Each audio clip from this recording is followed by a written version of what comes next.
everyone, Lloyd here. Oop. I keep having to play my volume. That's good.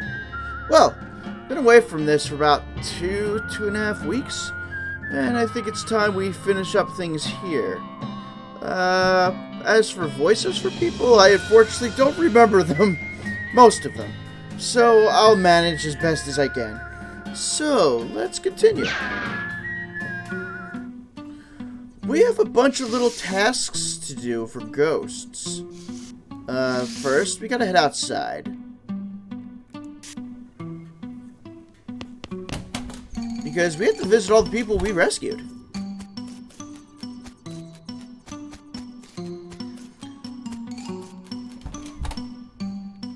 Oh, wrong room.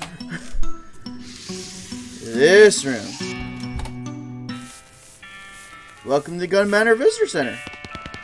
Having greeted you, he now stands perfectly silent. That's his one job. Oh, hey, thanks again for rescuing me from that hedge maze. Hello. Either I never asked what you do here, or I've already forgotten. I ran this token smashing machine.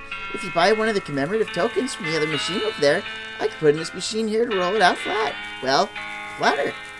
A stamp with the logo on one side and a fun picture on the other. Can I interest you in one? Sure. Oh, you need a token first. You can buy them from that little machine over there next to the counter. Why don't you sell them yourself? She looks sheepish. They don't let me have access to the token supply anymore. Guess I have too much fun smashing them. Okay, I'll be right back. Got any tokens? No. Oh, it's this one. Let's see, the sign on this machine says Genuine Gun Manor Souvenir Tokens. Make your wishes come true, just 350 meat. Negotiate a better deal, considering it's an autonomous item and does not speak to you.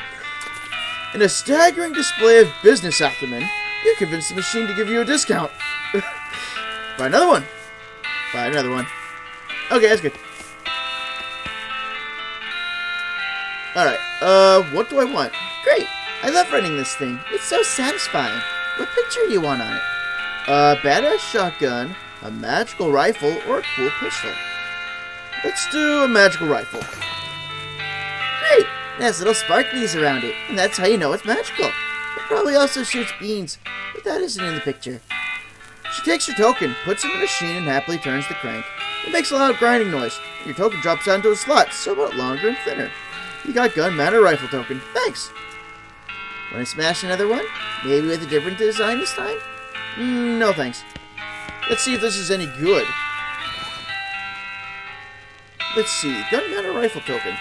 This brass token has been flattened out into a thin oval with the Gun Manor logo on one side, and a rifle with magical properties rounded on the other. Goes in your offhand.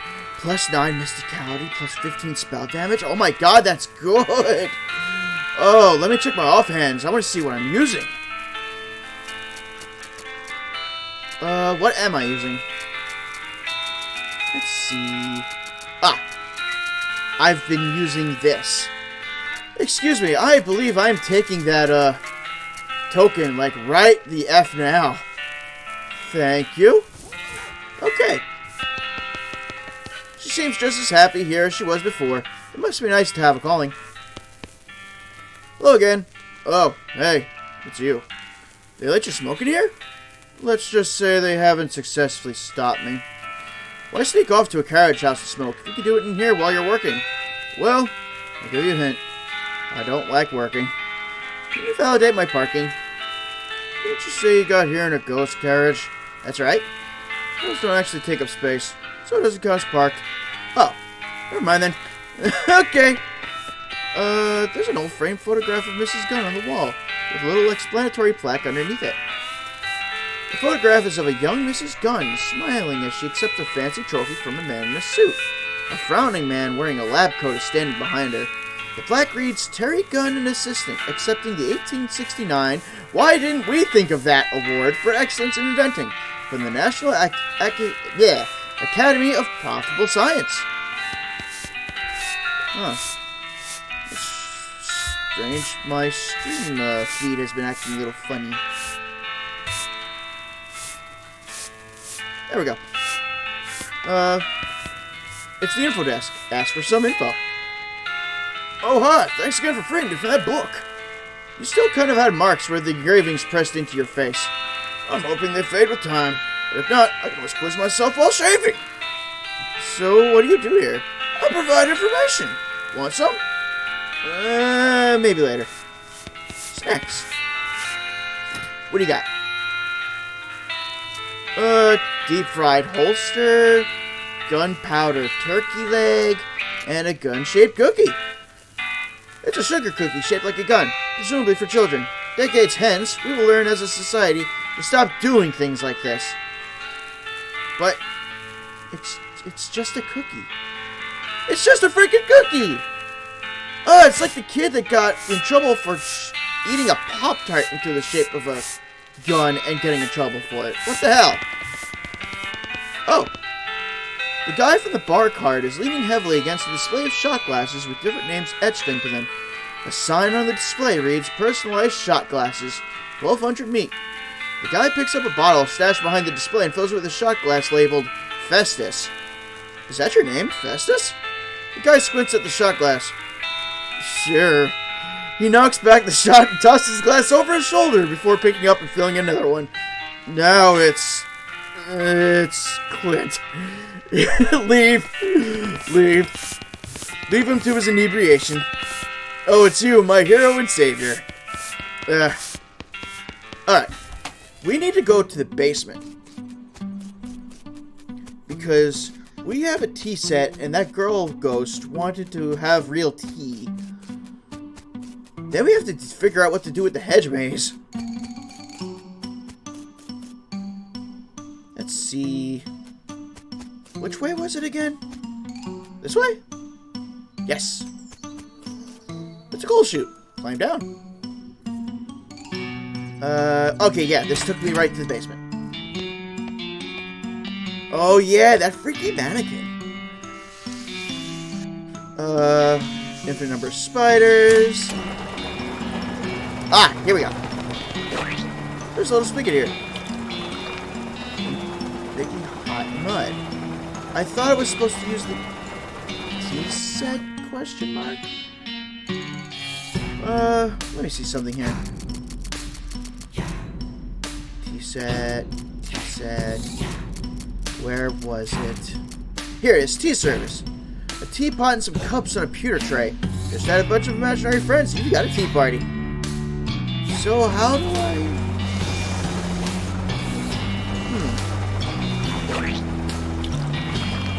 All I'm making is hot mud. Maybe I don't do it here?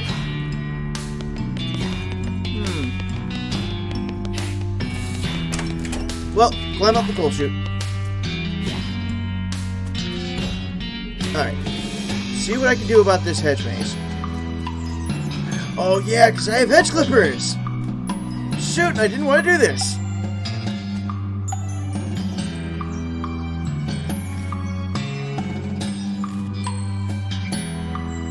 I'm out here again, I guess. Here we go. Weird. This bush seems to be full of pinto and kidney beans. You didn't think those grew on bushes, and you especially didn't think they grew on the same bush. Oh, I made the chili, yes. Okay, so... Oh! Hello. Hedge Wizard's domain. This must be the Hedge Wizard. Give him a trimming. Hedges, heed my call! It's a hedge bat. Guess I'll take that. You are absolutely useless. Luckily, I got enough mysticality to handle everybody. Retreat! You've only succeeded in kicking the Hedge Wizard's ass down the roads a ways. It was pretty satisfying still. I got a magic-infused leaf. Let's chase that jerk down. Oh, W for wizard. Well, at least he didn't run very far. Not far enough, by far. Hedges, heed my call. What else can you do? Oh, she can increase my mysticality. Nice. That means I can whoop their ass even harder. Retreat! Okay, this is getting pretty annoying. Oh, an H. So HW for Hedge Wizard. Okay, at this point he's got nowhere left to run to. Well, assuming that weird portal thing behind him is exit only. Advance on him. Hedges, heed my call.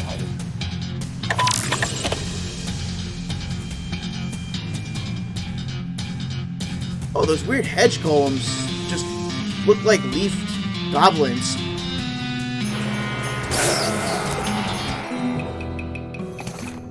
Finally! Let's see, got the Hedge Wizard's Journal, Hedge Wizard's Orb. So what do these do? Let's see, Hedge Wizard's Orb. This is the orb of a mystical leaves from whence the Hedge Wizard derived all of his powers. Well, this was one of those the magic was inside you all along scenarios. And Hedge Wizard's Journal. Somebody has scrawled, "Private, do not read." HW on the spine of this journal. Read it. It's full of terrible poetry. Here's an example. Everlasting shrubbery, nobly leaf-crowned, whence comes all joy, sweet thy fragrance, wondrous thy strength, namaste, my lord. Huh. E-N-W. Ah, directions. E-N-W-S-W-N. So east, north, west, south, west, north. Alright, I gotta get back to, oh! Leaf chest. And hedging your bets. What's this? This is a book the Hedge Wizard used to earn enough meat to become a wizard. The terminology is just a fun coincidence. Oh, read the book and learn about all the things that financial responsibility and decorative horticulture have in common. After reading the book, you resolve to make some budget cuts, but you mistake the book for your budget and cut it to pieces instead. Aww. Okay. So now I gotta go one over and follow those directions.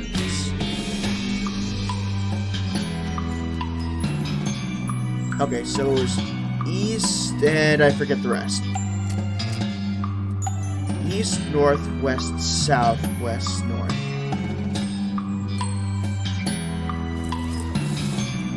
East, north, west, south,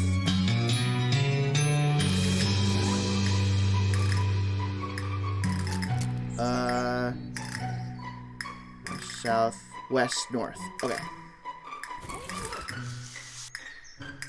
And north. Hey, alright. Why is it dabbing? Why is a plant dabbing? The Hedge Wizard's orb starts vibrating as you get close to this weird human-shaped bush. Touch it. The Hedge straightens up and speaks. Not you again. Wait, you're not him. Phew. Nope, I'm Lloyd. Nice to meet you. I'm the Hedge. The Hedge? Yeah, the Hedge. The source of all the magic in the maze, yada yada. Boy, I can't tell you how glad I am to see somebody besides that dorky wizard. Did you? Yep, I took care of him. Thank you. I made the mistake of granting him a boon, and he started treating me like a god or something. Coming around day after day, prostrating himself before me like a huge dweeb. Just awful. I mean, sure, I'm powerful and all that, but it's not like I did anything to get this way. I mean, I'm rooted for the ground, for heaven's sake. I just grew this way. Anyway, you mentioned, boon? Oh, sure. I guess I owe you that much for getting rid of that clown. There you go. The Hedge bends towards you and touches you with one of his bows. You got Boon of the Hedge. Thanks. Don't mention it. Now, I should be getting back to my business here. You can see yourself out, right? Yep, bye. Alright, so we got a boon. So what does this boon do? No, I want to stay here. Okay. Which one was it? Here's Boon of the Hedge. You have been busted by the Hedge. That's it? That's all it tells me. Lame. Alright, So, what else was here? Wasn't there something I could use hedge clippers with?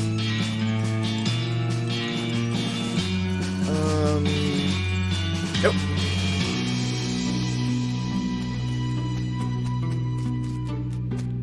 Oh, a sign on the wishing well says tokens only. Make a wish. You hold the token over the well and try to think of something to wish for. After a few seconds, you accidentally drop the token into the well without making a wish. Dang it, I wish I had that token back. You hear some chimes and a rope appears on the wishing well's crossbeam. Well, how about that? Climb down. And it takes me into here. Oh, and I get my token back. That wish was an accident anyway, so you feel entirely justified in taking your token back. Darn it. How do I get hot water for this tea? Alright, well, we'll get to it when we get to it. There's definitely other ghosts that I have to worry about.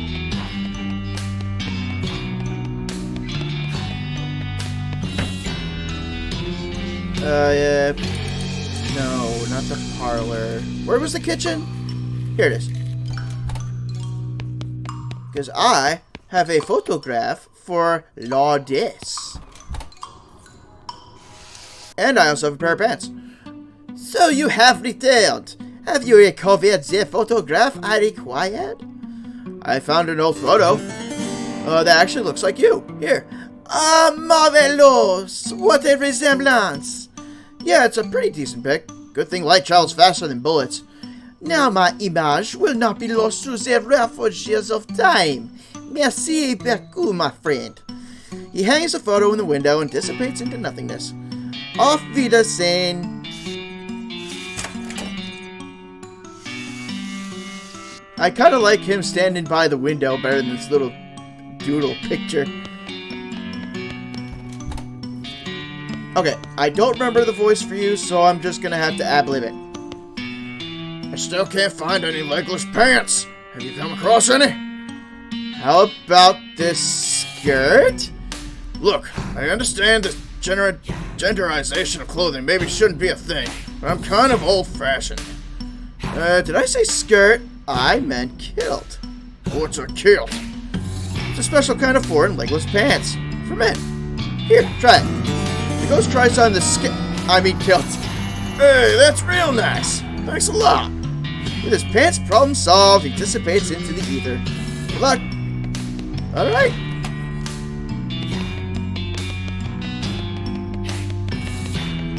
Next is, I think, the librarian, because I made a silencer, because she does not like noise. So I have to go to the second floor. Second floor. Let's see. Library. And librarian. Excuse me, but shh. Oh, sorry, I was just shh. Okay, jeez. Is this good? I suppose it will do.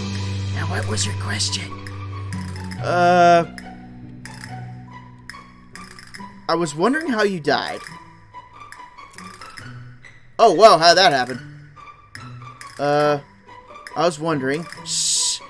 I was wondering how you died. If it's not too personal a question. I was caught in the crossfire of a library shootout.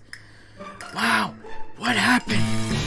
A pair of ruffians got into a heated argument over the comparative merits of Anton Chekhov versus Henrik Ibsen. And when they started shooting, I attempted to step in and stop them. I simply won't abide gunfire in my library. It's far too loud. That's your only objection? The noise? That's quite sufficient. I won't tolerate noise of any stripe, and certainly not gunfire. Ibsen versus Chekhov, huh? What was their point of contention? I don't recall the particulars. I just remember the Chekhov fan shouting, "Remember that gun I showed you in Act 1 before opening fire? The noise was dreadful." I'll see what I can do. I think I have something.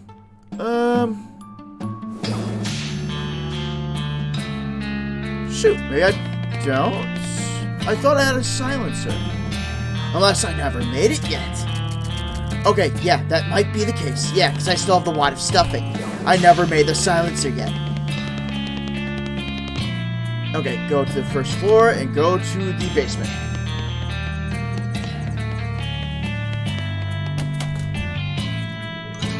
Let's see. I think I can make it here. Yes. You look over the tools on the bench. You can definitely make a silencer here. You got the right size tin can. You've got some stuffing of the appropriate density. Make a silencer. You drill a hole in each end of the can and carefully remove the beans. Then you soak the stuffing in a vat of acoustic dampening chemicals and carefully jam it into the can. Voila! You got a silencer. Nice. Alright, back to the library. Yeah, with being away for about 2.5 weeks from this game, I really only remember bits and pieces of what I got up to. Okay, second floor. Library. And librarian. Hey look, I invented this. Oh, hey look, Shh! How many times do I have to tell you? I invented this thing that makes guns really quiet. Oh, how marvelous!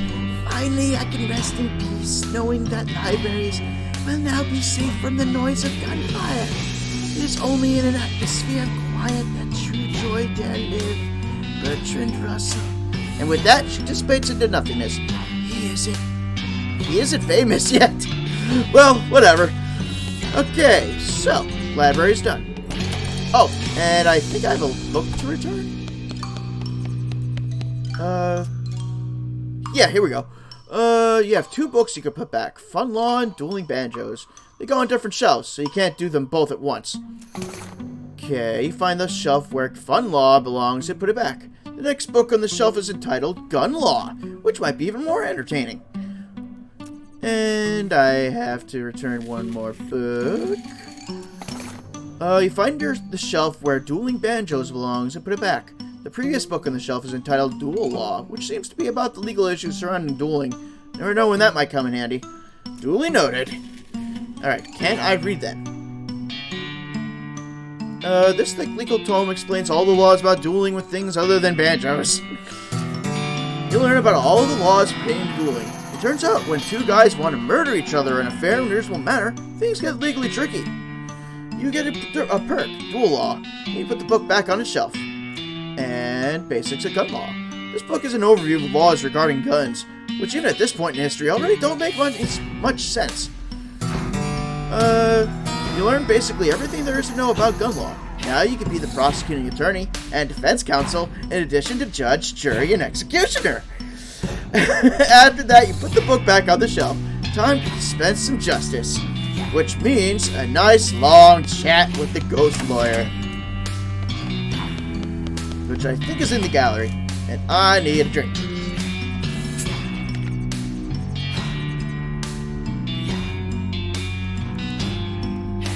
Whew. Because I am definitely going to be talking a lot for this one.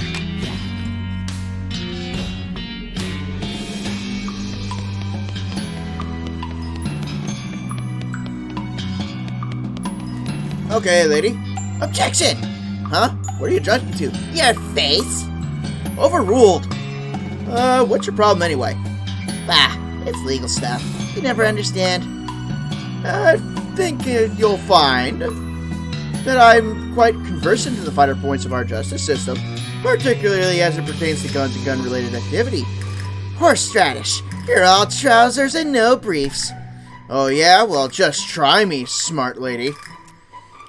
Fine. Obviously you aren't going to leave me alone, so just ask your questions. I'm Lloyd Bootstrap, speaking for the record. State your name, occupation, and cause of death. Felicity Wainwright, defense attorney. Lost a court-approved trial by combat. What? Trial by combat has been outlawed for like 15 years. You do understand that ghosts don't visually age as time passes, right? Oh, right. So your client called for trial by combat, which meant you and the prosecutor had to face off in a duel. That's correct. And you lost. She squints at you. Are you acting dumb to try and throw me off guard? I withdraw the question. Why are you stuck as a ghost? Because although trial by combat was already well out of fashion at the time, it was still a valid legal recourse. I should have been prepared for the possibility, but I wasn't. My lack of training resulted in an innocent man being executed for murder. Oof. How was he executed? Hanging, I assume. Obviously, I wasn't around to see it. So to release you, I need to prove that the loss wasn't your fault? The trial duel was completely fair and above board. There is no chance of there having been foul play on the prosecutor's part. My loss was my own. Then I'd have to prove your client was actually guilty, and therefore your feelings of responsibility are misplaced. The look she gives you is hard and cold. Look, you think you know a thing or two about the law? How about you tell me the first rule of being a defense attorney? Don't make fun of the judge's beard. Don't refer to his gavel as a weird little hammer. Or don't accidentally call him Mom. Don't accidentally call him Mom. You have to trust and believe in your client. Even if you don't believe your client is innocent, you'll never convince anyone else he is either. So if I want to convince you he was guilty, you'll have an uphill fight, fella. You're essentially playing prosecutor here. Alright, tell me about the case. My defendant was Matthew Guilty McCready, accused of the murder of Victor Vic Timsbury at noon on June 18th, 1878 in Reno. I have some questions. Go ahead. Your client was actually named Guilty? Come on. Names don't mean anything. I once had a client named Ike Ildeguy, and he was totally innocent. For someone's actual legal name, sure, but nicknames are usually given with some sort of basis. You've never met a really tall guy named Tiny, or a fat guy called Slim. Arguably, the nickname Guilty would reinforce my client's innocence. That's totally absurd, but I'll let it rest for now. Let me ask something else. What was the cause of death? Timsbury was shot through the heart with a .45 caliber revolver. And did McCready own such a gun? Yes, he was holding it at the time, and subsequent examinations showed that it had been recently fired. Are you messing with me? Any further questions? Yes, I do have some more questions. This was at noon precisely. Yes, that was confirmed by witnesses, although McCready owned a fancy pocket watch that chimed down the hours. There were witnesses? About half a dozen of them. I'm pretty sure there's something you aren't telling me. I'm not obligated to play my hand face up, Mr. Prosecutor. Okay, then. Hang on a second. Shot with a pistol in front of witnesses at exactly noon. Was this a duel? So, you could add 2 plus 2 after all. Well done. Well, as luck would have it, I've just recently read a whole book about duel law. What? Why? No reason. I just happened across it in the library and thought it might be interesting. You read an entire code of law you found at random just for the heck of it? Yep. Let me just do a quick review. A duel is legal provided it's between exactly 2 people at a specific prearranged time and place, using the same or at least essentially similar weapons. And they have to either face each other down and quick draw at the appointed moment, or do the 10 paces turn and fire routine. Is that right? That's the gist of it, yes. So I guess let's start with you telling me the facts of the case, and I'll interrupt you rudely if I have any questions. Alright, but if you push me on trivial nonsense, I'll get mad and you'll have to start over. That seems fair. Go ahead. McCready and Timsbury got into an argument in the saloon on the evening of June 17th. Hey, my birthday! Apparently, Timsbury accused McCready of cheating at poker. I have some questions. Shoot. What was the name of the saloon? The Two-Headed Horse. Weird. Do they have one? No, I think the proprietor was going for a sort of double entendre, but doesn't really work. Huh. No, it really doesn't. Two-headed spider, maybe, but... Anyway, do you have any other questions, or could we get on with this? Go ahead. The bartender yelled at them to take it outside, but since it was dark out, they agreed to meet for a duel the next day. And that would have been the 18th, you said? Yes, June 18th, 1878. I have a question. What? Why didn't they just not fight? What? Well, a fight breaks out in the heat of the moment. That's one thing. But they cool off enough to schedule a meeting for the next day and still go through with it? A card game is a heck of a thing to get killed over. It's an honor thing, I suppose. That they were each confident that they wouldn't be the one getting killed. Yes, it's dumb, but it's also extremely immaterial. Toxic definitions of masculinity and the general lawlessness of the frontier are not what's on trial here. Fair enough. Let me ask something else. Did they set a specific time for the duel? Yes, high noon. Figures. Why is it always high noon? Tradition, I suppose. And since the sun is at its highest in the sky, everything's brightly lit, and there aren't many shadows, so that's good for gunfighting. Makes sense. Plus, you can have your duel on your lunch break. What happened next? Well, the next day they both showed up shortly before noon and squared off about 30 feet from each other. When noon struck, McCready fired, fast enough that Timsbury didn't get his shot off, on account of having his head shot off. That's pretty much the long and short of it. I'm gonna have to ask for some more details on that. Go ahead. What weapons were they using? McCready had a .45 caliber single-action Army revolver. Timsbury had an older model, .36 caliber cap and ball Navy revolver, which he loaded with paper cartridges instead of packing the gunpowder by hand. Objection! Those are significantly different weapons. Oh! Are you kidding me? They're both pistols. A modern cartridge revolver versus an antique cap and ball loader? Ridiculous!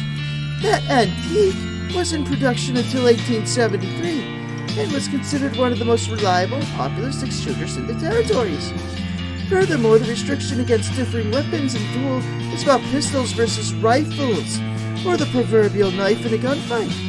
Or as a more recent example, a nitwit trying to argue the law against a professional attorney. Jeez, that's a bit harsh. We're done here. Get out! She subs you out. Ah. I was about to say, why did I just like up there? Okay, try this again. I was on a really nice path until I screwed up. Alright, let's go. That seems fair. Go on. Go on. Alright, ask more details. Here. He fired exactly at noon? Yes, as soon as the church bells started ringing. You also mentioned McCready's pocket watch. Yes, he had a fancy pocket watch that chimed on the hour. Is that important for some reason? I guess not. Let me ask something else.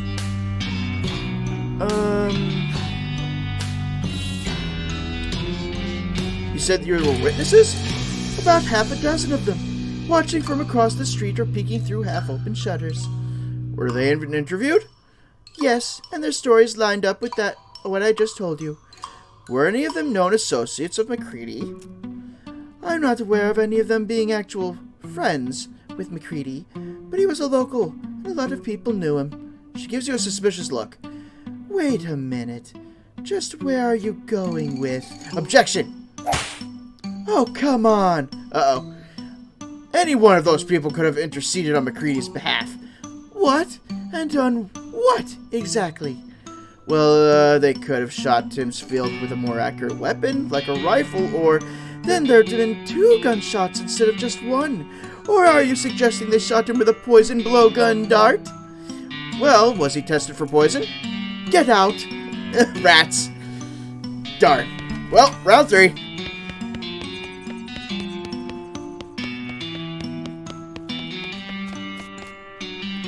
Alright. Let's see. Go on. Try here.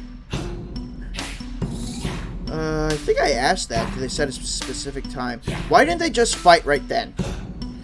Because it was dark. You can't have a gunfight in the dark. No, I get that. But they could have just had a regular old fist fight. They were mad enough to shoot each other to death, but not to punch each other? Well, without getting too psychoanalytical, these guys were gunfighters. I mean, they counted that as a significant part of their identity. Fighting without guns was not just outside their wheelhouse. They considered it a waste of their time and talents. Like asking a fancy French chef to make you a grilled cheese sandwich. Okay, let me ask something else.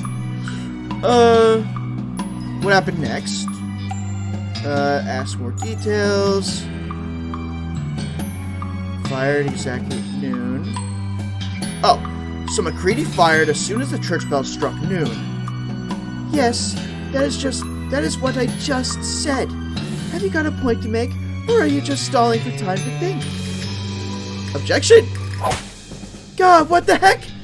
McCready fired at the wrong time.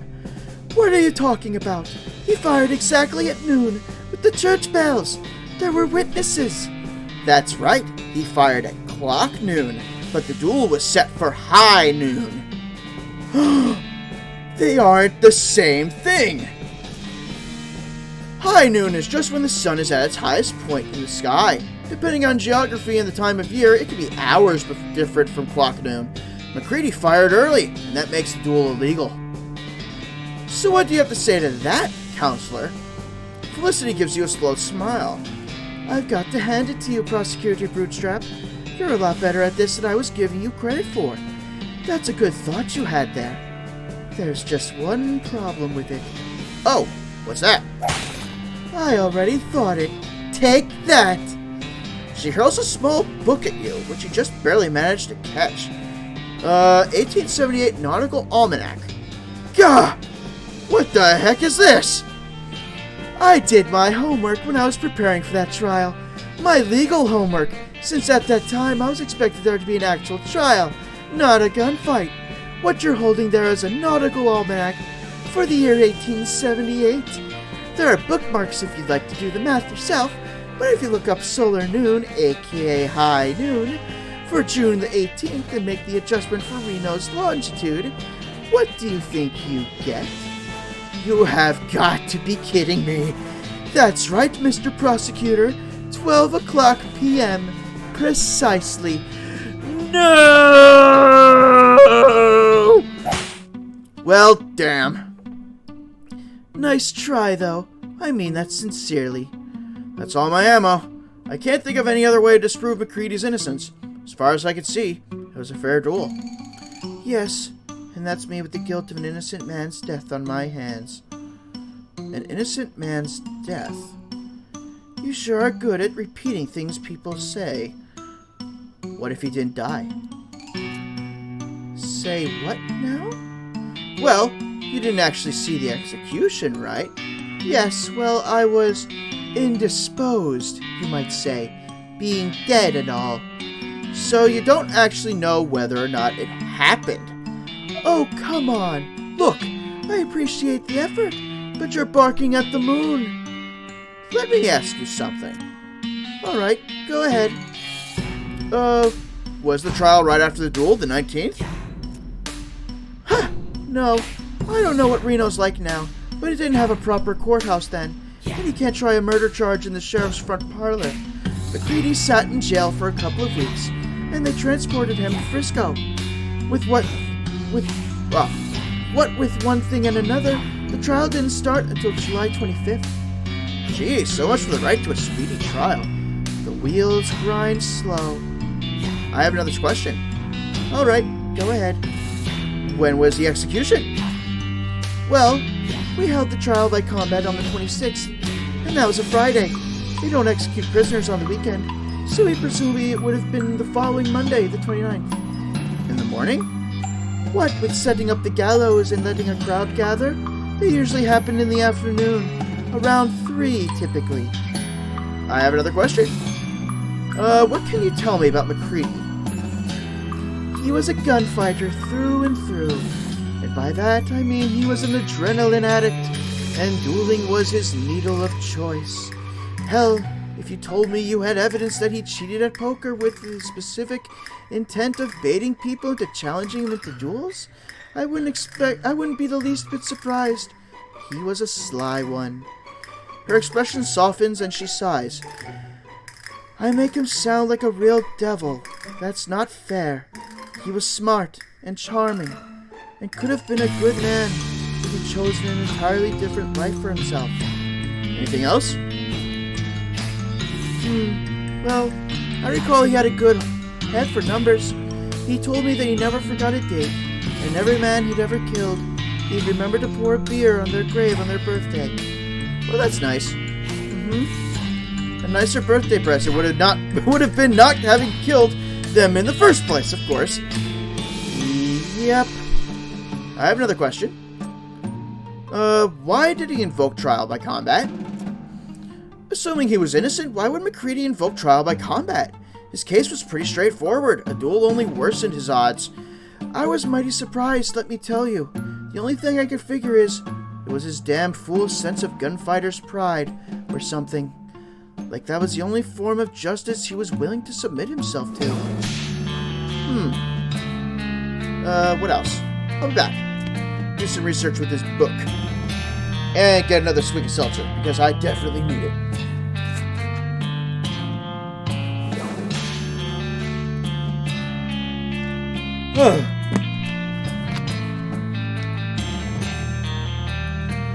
Alright, we have this almanac.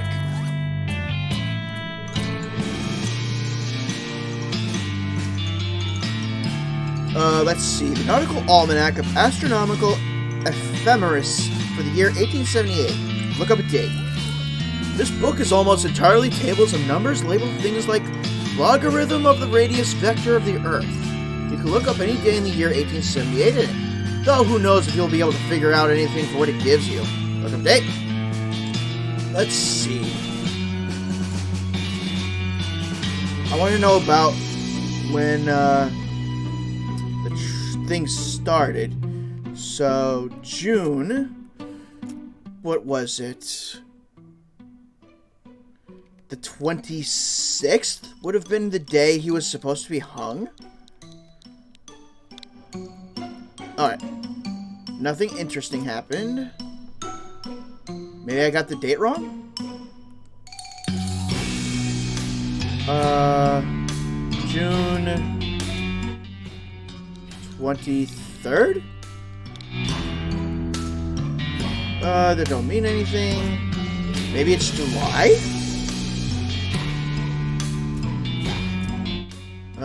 26. Ah! That was the day Felicity Wainwright was killed in trial by combat. Sad, but there doesn't seem to be anything astronomically significant about it. Alright, so let's try July 23rd. Okay, July 23rd. Got a lot of numbers that don't mean anything.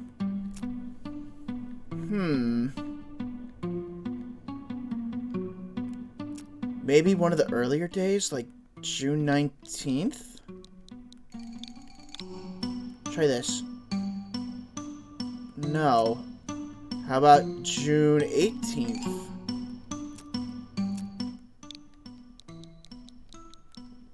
Try that.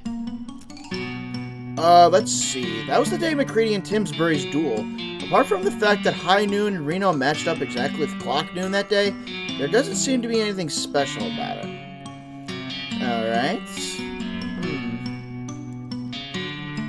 I think I need to talk to her again. June 21st? Alright, never mind. Let's try to talk to her again. Question...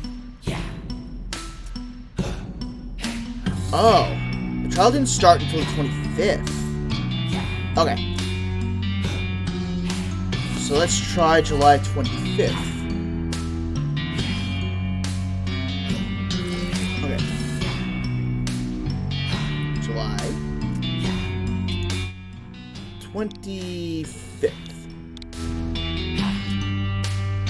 That was when McCready's trial started. No special astronomical events that day as far as you can tell. Alright. Wasn't the date pushed, though? July... And I did the 26th. What about the 27th? Okay, what about July 28th?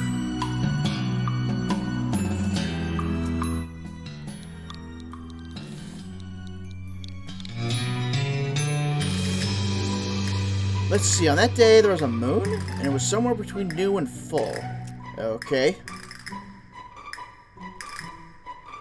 July... Did I do 28 or 29? I don't remember. Oh, wait, what's this? That was when MacCready was going to be executed. Let's see. Wow, wait a minute. According to this, there was a total eclipse of the sun that day, centered right over the Western Territories, and with its totality at 2:47 p.m. That's a hell of a thing. Yeah, because they were supposed to get hung at 3. Alright, I think she might want to know this.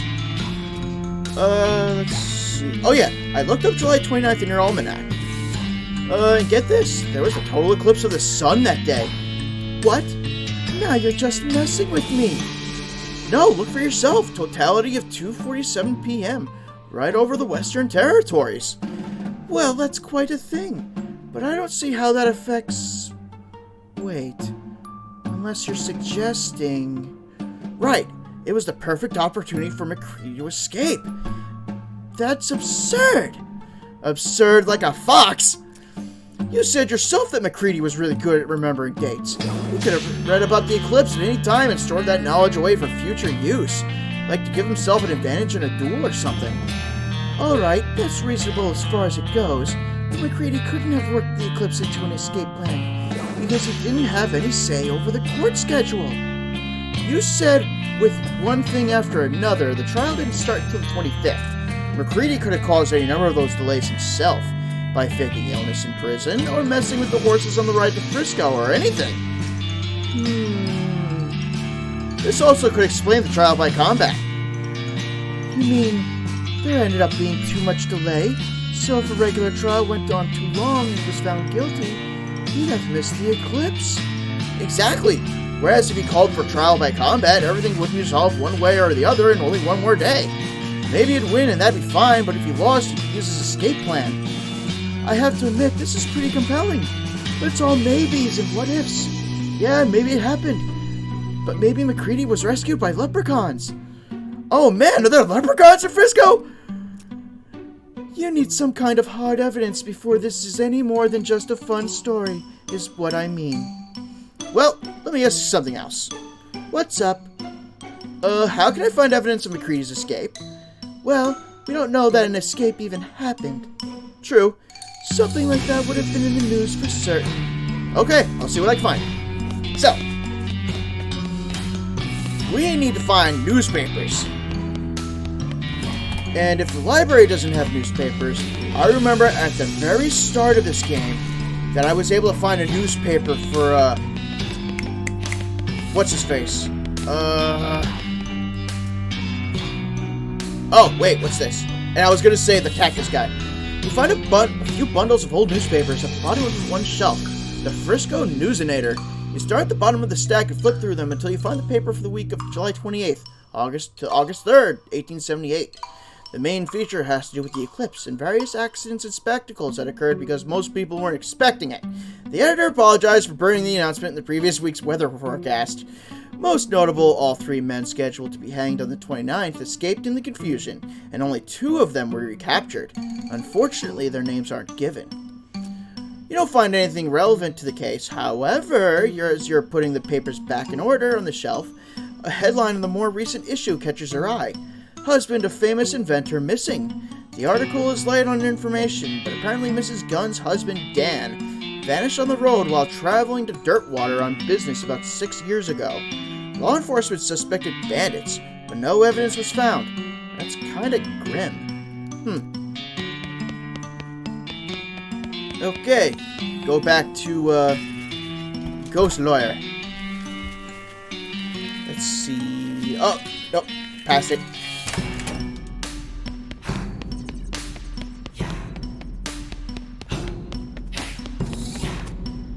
Got a question for you. I found a newspaper article. The guy scheduled to be executed the day of the eclipse escaped, and one of them was never caught. Which one? Well, didn't say, did it?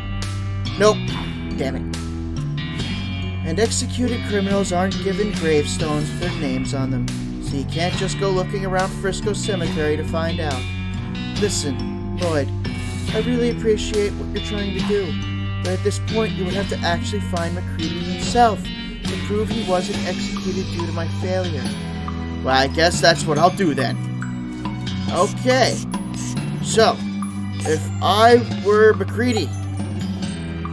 And, okay, go back to the coach. Go to Dirtwater. Because he was originally in Dirtwater, if I remember right. I would be able to get some kind of information out of here. Hey, Lloyd. It's Lloyd. Howdy, Lloyd. Anything I get for you? Oh, what's this? I heard you had something interesting back there. I'm not sure what you're talking about. Maybe my info's too old? I found a note from some travelers that passed through here about 8 years ago. Oh, yeah, that was the previous bartender. He had a little trick he used to offer to show people. It's what got him fired, eventually. The senator's wife was not amused. He rummages around under the bar for a minute, then blows the dust off a tiny piano, about 9 inches tall. Here, you can keep the piano, so long as you don't ask me about the trick. Miniature piano. Thank you. But that's also not why I want to talk to you. Ever hear of a fella named McCready? McCready? Nope, don't ring a bell. It would have been about 17 years ago. Heck, I got a long memory, but not that long. I only started working here 6 or 7 years ago anyway. What about the guest register? We only keep those for the last couple of years. The only place I know of that might have had records as far back as we need would be in the post office. Okay, thank you, Lloyd. Off to the post office. And see if I got any mail. Any mail for me? Nope. Darn. I'm trying to find a guy named McCready. There's a possibility he might have passed through here about 17 years ago. Passed through? We don't stamp passports here. Yeah, If he stayed for a while, I might have a forwarding address. Oh, can you check, please? Alright, them books could use a dusting anyway. 1 sec. She pulls some big ledgers out of her desk and blows a huge cloud of dust into the air, then starts leafing through them. 17 years, round about 78 then, 76, 77, 78. Marin, Mablestone, McMurphy, McCready. Gotta met McCready, that the one? That's him. No forwarding address, but you could ask at his old place, just out to the northwest of here. Let me see your map. Oh yeah, looks like you already got it here. Desert House, that's the one. Thanks. Alright, we're going to the Desert House.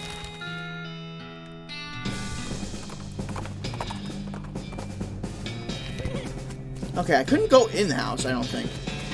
No. M. McCready, 1846 to 1887. Stuck to his guns. Dig up the grave. You dig until your shovel hits a wooden coffin and haul the lid open. The skeleton blinks at you. Well, it doesn't. But anyway. Howdy? Howdy. Are you guilty, McCready? Well now, ain't heard that nickname in... what year is it? 1895? 17 years! No, I tell a lie. That was one time 8 years ago. The same McCready that escaped the gallows during an eclipse? Heh! Well now, since the statute of limitations has expired, I might as well fess up. Yep, that was me. Real sweet plan, too. Apart from the one little hitch, it went off smooth as silk. Even worked in a little misdirection to leave the law to them other 2 fellers instead of me. Serves 'em right, too. They was real murderers, not like me. I never killed a man except in a fair fight. Except for that one little hitch you mentioned. You miscalculated how long to delay the trial. So in order not to miss the eclipse, you called for a trial by combat. Oh, well, yep, that's the truth of it. You're blaming me for Ms. Wainwright's death, I suppose. Why didn't you just trust her? She would have gotten you declared innocent. She had a real good head on her shoulders, sure. But so did that no prosecutor fella. I didn't rate the odds better than 50-50. Not good enough. And anyway, the trial by combat was part of her job. She should have been ready. That stinks. She trusted you. She's a ghost now because she feels guilty about losing that trial. I've spent ages trying to convince her you weren't innocent, and she backed you every step of the way, despite the fact that you got her killed. You don't even care? Hell, you bite your tongue, Sonny. You don't know me. Don't care. I did what I felt I had to do to stay alive, and I felt damn guilty about what happened to Ms. Wainwright. But I ain't taking all the blame for it, no sir. She'll tell you herself she should have been better prepared, just like she told me that day, apologizing with her last breath. I gave up gunfighting for her. Gave up the only thing I live for. That's how I felt about it. You gave up gunfighting?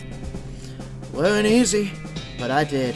Bought this house, bought this land, raised some chickens, and had a little vegetable garden. The place has gone to hell since I died. That's a shame. Anyway, never fired my pistol again. Not even at a damn fence post. That's not what it says in your grave. Oh, read it again.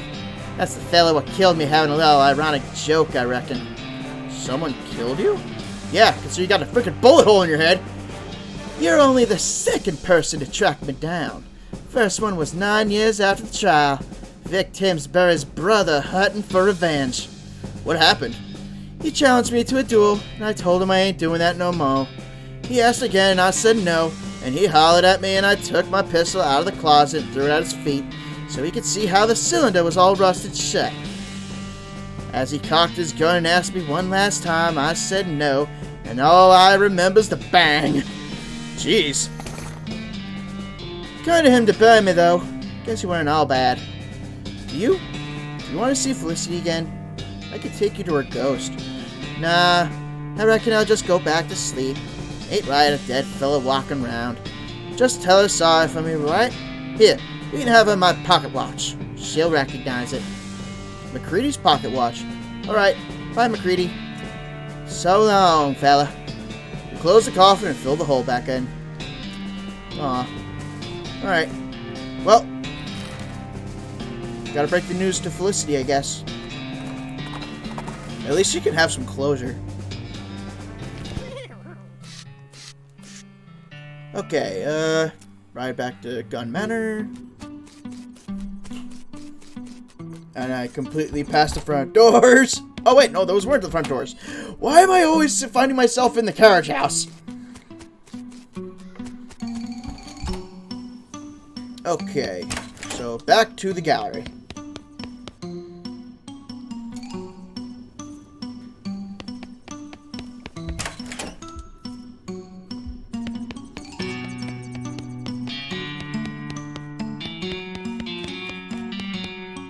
Okay, hey, got a question for you.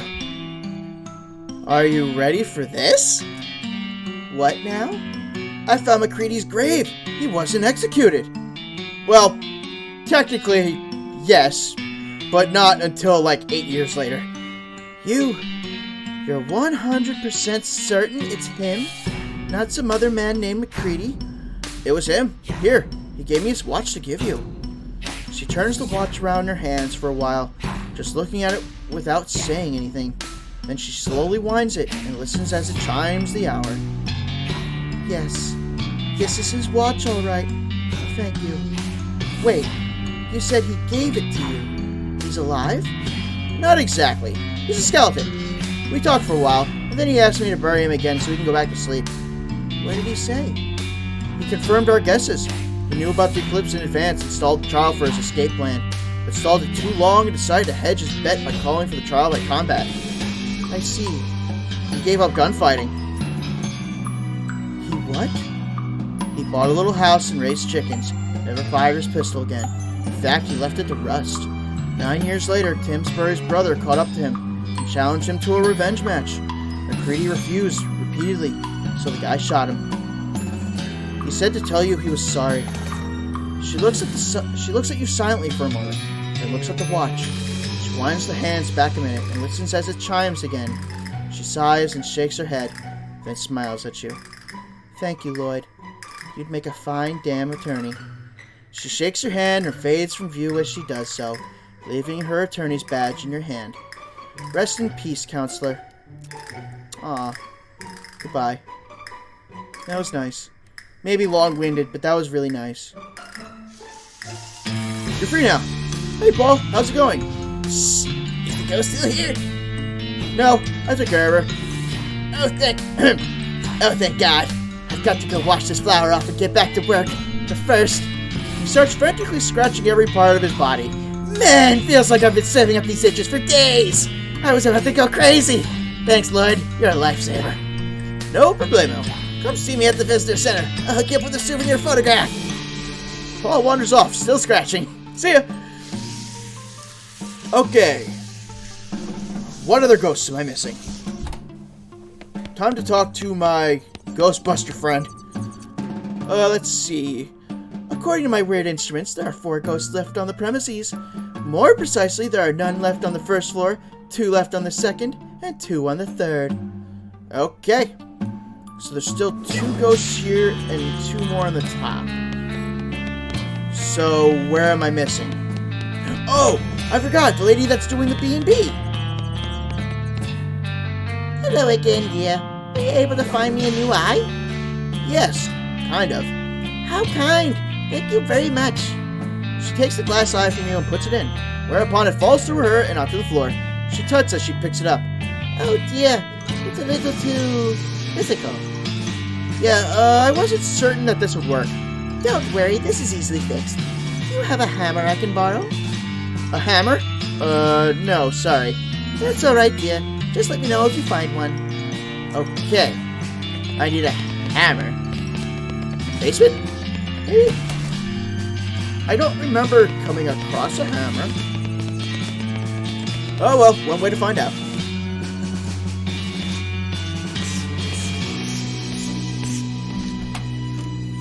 Okay, hammer. Nope. Nope. Yeah. Gunsmith tools and supplies. You've done enough damage here. Nothing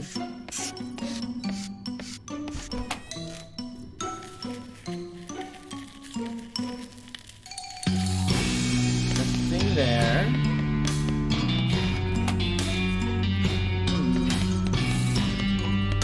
This is all coal.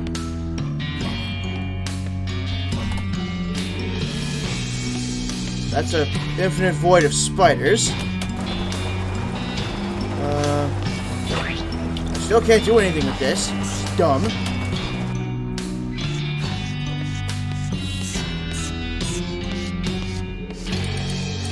Wait a minute. Don't I need tea leaves for tea? Well, obviously for tea, but I guess the tea set doesn't come with tea leaves?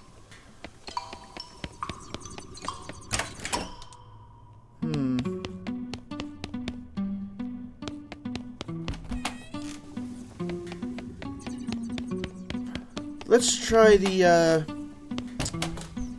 carriage area.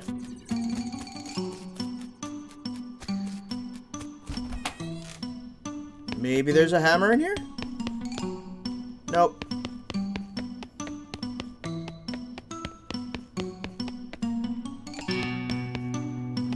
Ah, I can take a hammer right here and it won't let me. So where the heck do I find a hammer?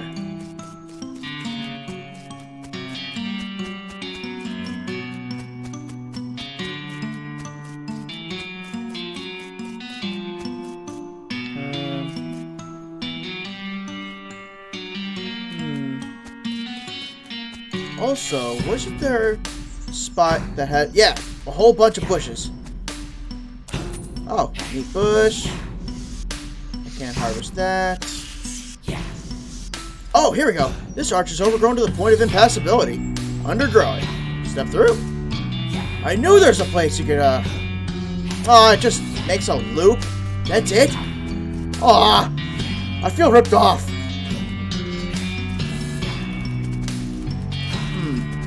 Oh, it's a wild tea bush. Tea service with tea leaves. Yay, now I think I could use that hot water. Fortunately, I'm right by it.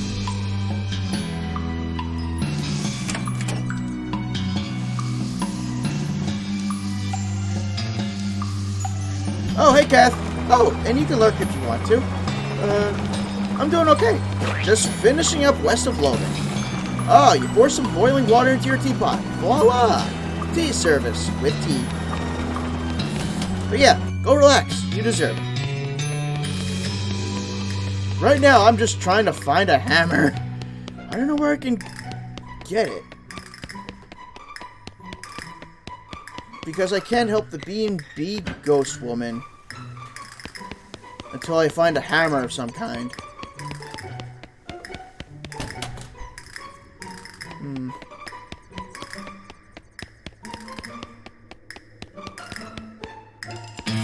That's a pantry, which has just pants. Ice room, no.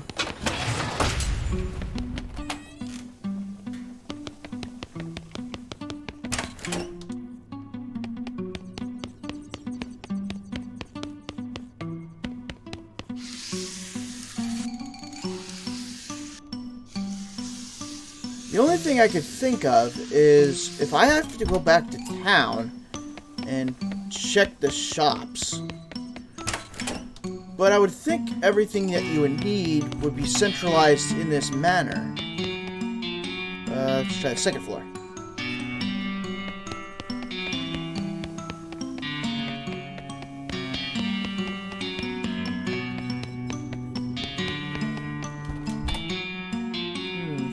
Okay, that's a bathroom.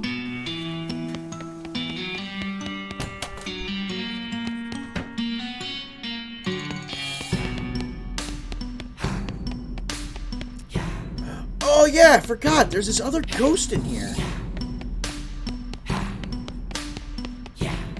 Oh, there's some candy on the nightstand. 9 out of 10 dentists would be appalled. Take it. Cat's eye candy and I missed the other one. Darn it. Yeah, here you go. Did you figure out how to make a good exploding cigar? One that doesn't turn fun into a funeral. Can't even make basic wordplay funny. Well, it was kind of clever, but... a tiny cigar. I know I have one. Let's see. Oh, light the cigar and take a single puff. Turns out a single puff is enough to make you stink for the rest of the day. Oops. Didn't I have, like, a little itty-bitty firecracker or something?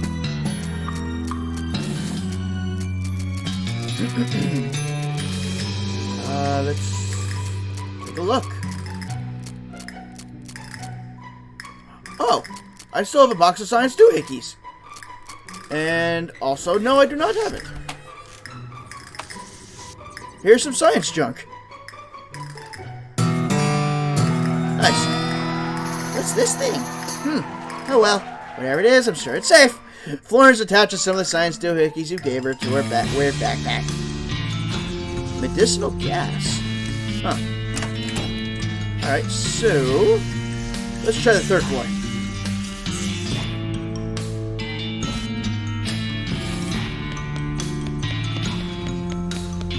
Kid's room, because that kid ghost is here. It's a doll mine. How adorable. Just look at all the little miners and minecarts and mine shafts and bolts of minestrone. What's this? There's a tiny stick of dynamite stuck in a little borehole. This toy is interactive. You got a tiny stick of dynamite.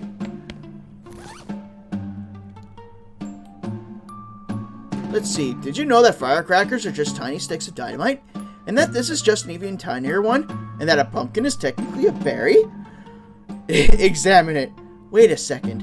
What if you stuck into one of those cigars you found? Yes. What if that? Wait a second. Okay, you poke a hole in the tip of the cigar and insert the dynamite. Exploding cigar. Hilarious!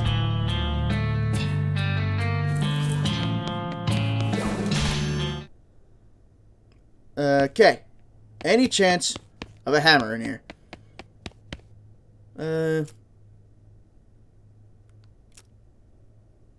Oh, well, you don't find any magical portals. Darn.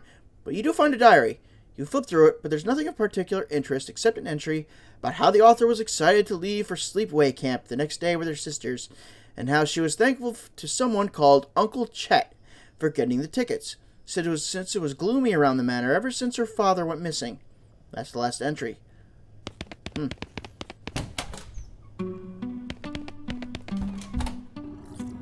Ah, there you are.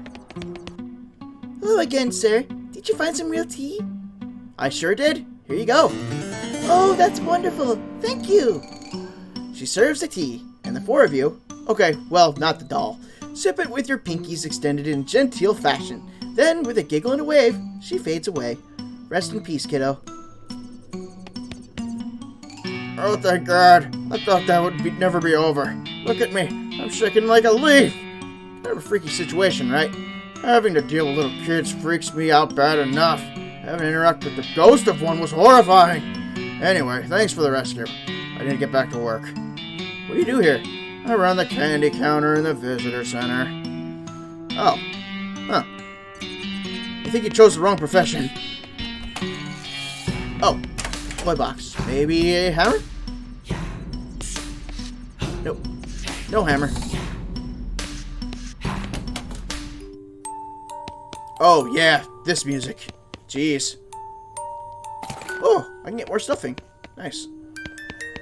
Okay. So, still empty-handed with that dang hammer.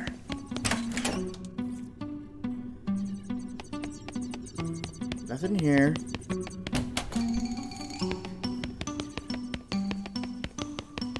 Oh, that's Mrs. Gunn's room.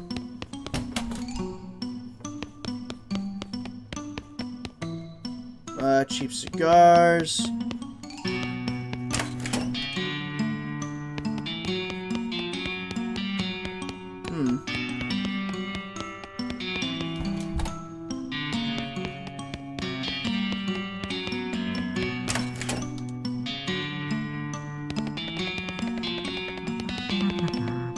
Oh, hey Goblin. I forgot you're in here. Looking like I'm gonna actually have to go to the shop in order to find a hammer.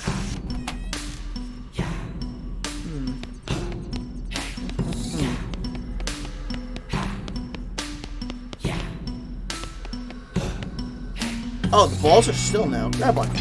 Grab the most appealing ball. The 5 ball? Why the 5 ball? I grabbed the 8 ball.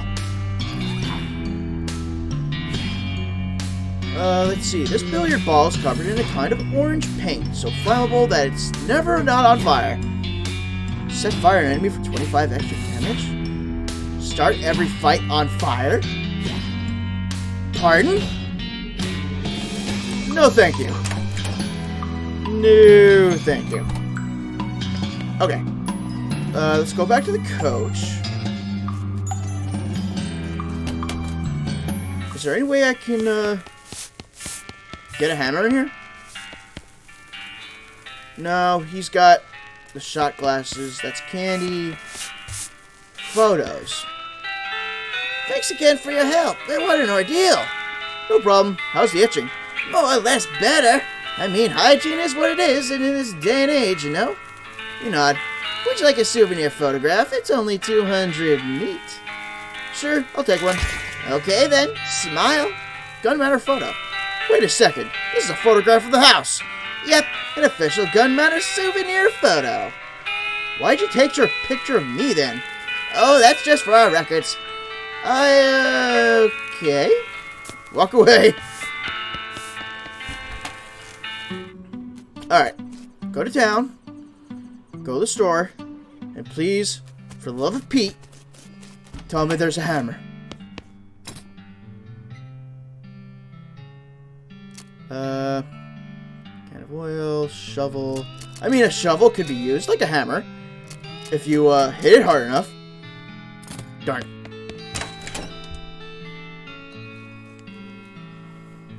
Okay, let's try Button Willow's store.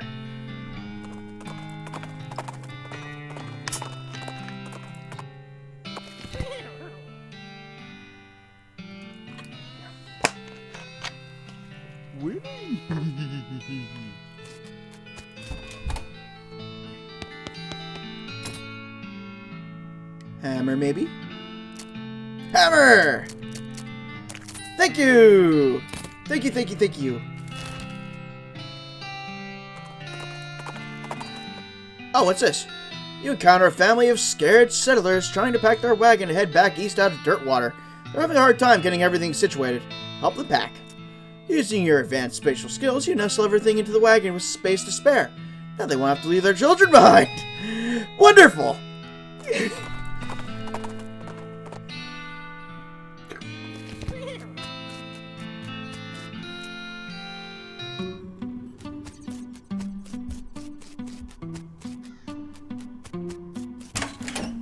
Alright, back to the second floor.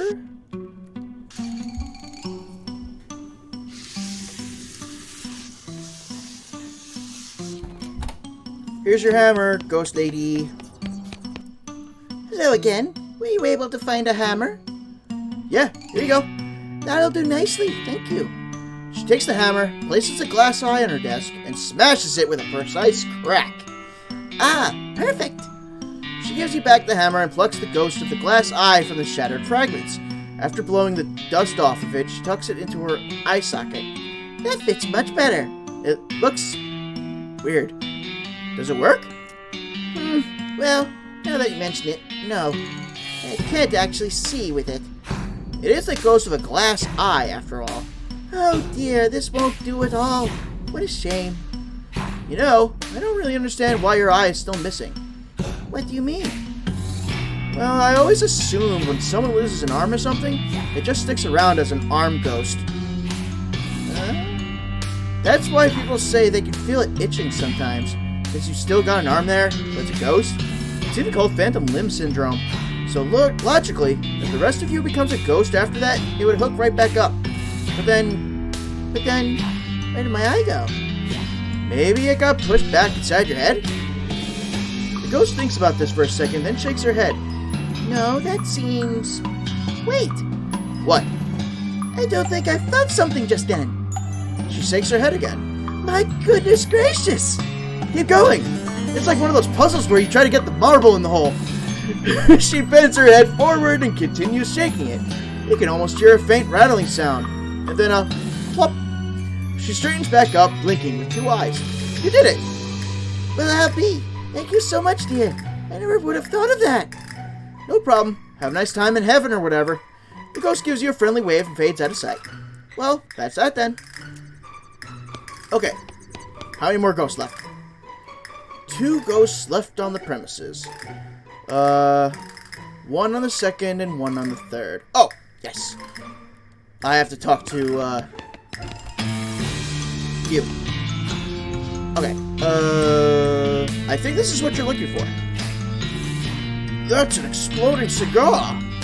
Yep, sometimes a cigar is just a cigar, but not this time. What did you use for an explosive? I found a really small firecracker. Just big enough to blow up a cigar without also blowing up someone's face. Also without the, violent lead projectile. You're a genius! Please, let me see it in action so I can finally rest. Light it up.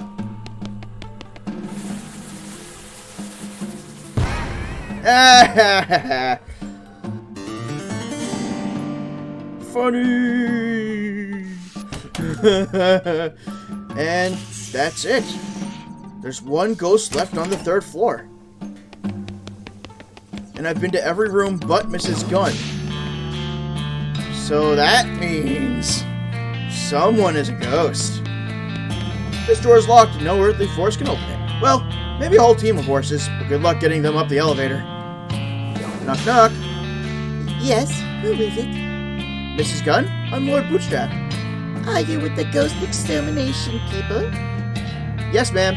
Florence Cunningham Ghost Annihilation Services. Lloyd is my assistant. I'm your what? Who's the country licensed ghost hunter here? Me or you? Okay, fine. I guess. I do feel significantly less haunted. Did you get rid of all the ghosts? We sure did, ma'am. Actually, my scanner says there's still 1. Shh. Yes, ma'am. All ghosts accounted for. Well, that's splendid. Come right on in. Thanks. Yep, you are indeed a ghost. Hello, Mrs. Gunn. Hello, Lloyd, was it? Thank you so much for getting rid of all those ghosts for me.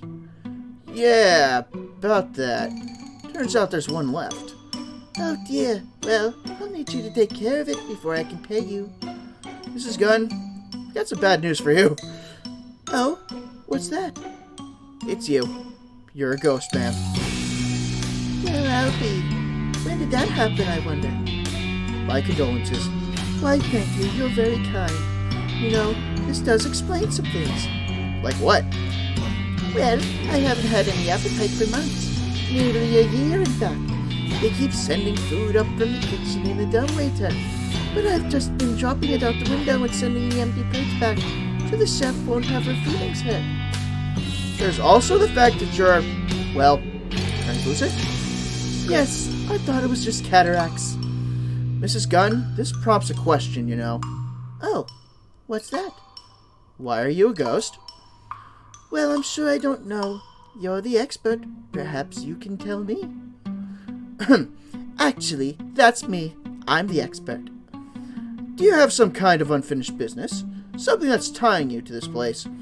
Well, now that you mention it, yes, I suppose I do. Do you mind telling me about it? My entire family disappeared a few years ago. My husband and 3 daughters. Oh geez, I saw the rooms, but I didn't know they were actually missing. I guess I assumed they were just out of town or something. The sheriff suspected they'd been kidnapped for ransom, but no one ever made any demands. They just vanished. I never found out what happened. I always thought they were taken away by ghosts. Why did you think that? I've always felt guilty about how many people have been killed by my invention. The belt buckle? The gun. Oh, right. I used to worry that their ghosts would come back to haunt me. When I built this house, I had an electrical anti-ghost field installed in the walls of this room, so they couldn't get in. No way! Awesome! Wait, doesn't that affect you? Well, I'm sure it would, if I attempted to walk through the wall. But it never occurred to me to try. Aha! After Dan and the girls disappeared, I became so sure that ghosts had gotten them that I locked myself in here, after donating the rest of the house to the Historical Society, so that there'd be someone to look after the place. Now I feel rather silly about the whole thing. Silly? I mean, ghosts do exist, obviously. Well, yes, but now that I'm a ghost myself, I can sense the presence of other ghosts, and they only just arrived in this house yesterday or the day before. That was when I called for an exterminator. You know, I didn't even question how I knew they were here, but I don't think there have been any ghosts here before then. Why'd they all show up yesterday? I couldn't say. They all seemed very angry and confused, but since they couldn't get in here, they gave up and started just wandering around the house. They gave up quite easily, actually. Maybe because you're already a ghost yourself? Well, Mrs. Gunn, what are we going to do with you? What do you mean? You did contract me for 13 ghosts, ma'am. You're the 13th. Oh, yes. Obviously, I could simply renegotiate the number with you, but perhaps you should go ahead and exorcise me, or whatever you do. I'd rather find a more peaceful solution. A peaceful solution? What do you mean? Well, I can also release you from your ghostitude by solving the problem that keeps you here. In your case, I guess that means finding out what happened to your family. Oh, well, I would be very grateful if you could. I assume they're dead. And to be honest, I think I've gotten used to the fact. But I surely would like to know what actually happened. Alright, I'll see what I can do. And I see this. The sign on this case says, break in case of attic. Break it. You got attic opening stick. What else is here? Oh, take a long, hard look at yourself in the mirror and think about the things you've done. A lot of those things are pretty cool. Now, which room had that attic? I think it was this one. Yes! Alright! And hello! How are we doing, Florence? What's on your mind? Let's see, okay. How about you? Here's a man's Gary's not trusting to looking at him.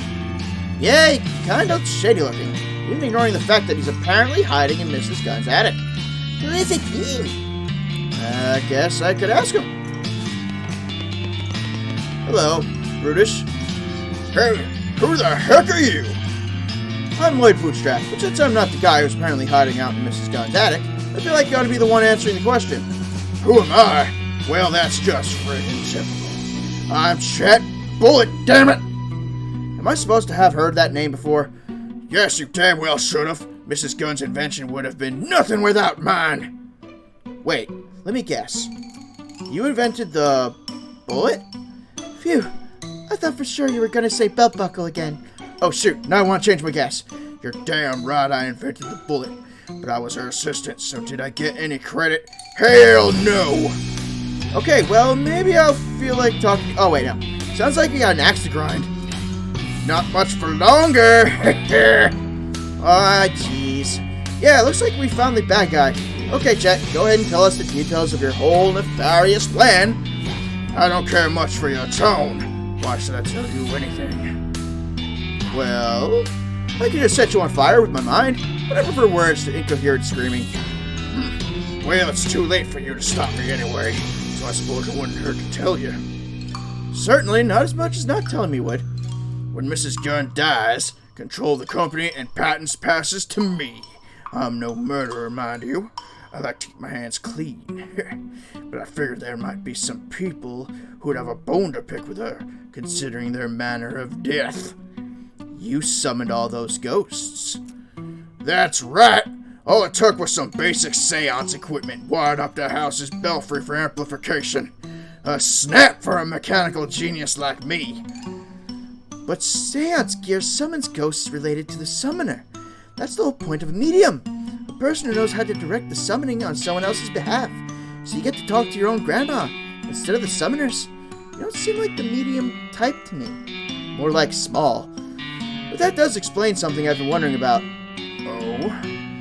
It did make sense for all of the ghosts here to be haunting Mrs. Gunn, because some of them weren't killed by bullets. By guns, but they were killed by bullets. Yeah, because some of them were killed by a tuba, and some of them were killed by a prop. Some of them were killed by a freaking picture flash. Naturally, I anticipated that there'd be a couple of those. That's why I rigged this room with an anti-ghost field, which I cleverly boosted so that the ghosts couldn't even sense me up here. So your plan was to summon a bunch of angry ghosts who would initially be looking for you, but would haunt Mrs. Gunn instead when they couldn't find you. Correct! And once they've haunted her to death, Gun Industries will be all mine. Well, I hate to be the bearer of good news, but Mrs. Gunn is dead. On the bright side, she's been dead for a year. You pretty much wasted your time. What? Really? I'm rich! Now I just need to get out of here without all those ghosts spotting me. Yeah, the ghosts are gone too, so you're pretty much in the clear. Wonderful! The anti-ghost field is pretty effective, but it was starting to make the back part of my brain itch. He flips a switch on an electrical device, and you suddenly become aware of the absence of an extremely low-frequency hum right on the edge of your hearing. Don't run off yet. I'll be right back. Oh, wait. There was more to talk to him about. Oh, there's something else I wanted to ask you about. Ask away. What happened to Mrs. Gunn's family? Oh, them. They've been out of the picture for years. I heard a rumor Dan got killed by desperados and buried in a shallow grave out in the backside of nowhere. But of course, I wouldn't actually know anything about that. Lucky for me, since I couldn't have inherited the company with them around, or their daughters. You son of a... Relax, the girls are fine, I'm not a monster. I'm pretty sure you're a monster. There's a weird little island kingdom somewhere on the other side of the ocean. Apparently it's stuck in some kind of bizarre temporal field that keeps nearly anyone from entering or leaving. Can't even find the place if you don't know how. Fortunately, I know a guy who knows how, so I gave the girls 3 free tickets to Sleepaway Camp. Wasn't that nice of me? You're an absolute bastard. Oh, that hurts my feelings. Unfortunately, or fortunately, I'm about to have a whole lot of money to console myself with. Why? Hold on. We should talk to Mrs. Gunn first, before you tear this ass a new hole. Huh? I thought you said she was dead. Depending on what she says, you might be too. Oh, this is gonna be great.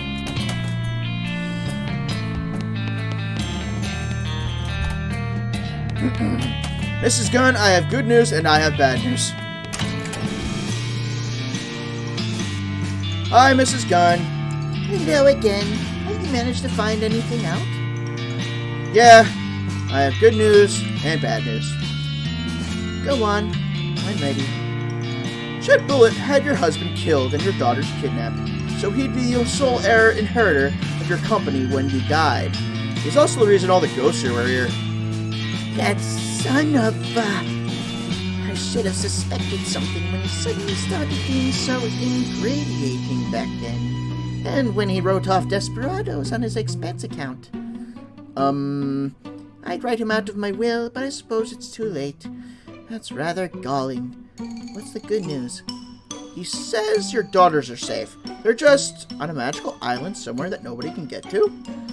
That's not exactly comforting, but at least at this point, I'll take it. Maybe if you wanted to kill them, you'd have just done so. Wait, you spoke to him personally?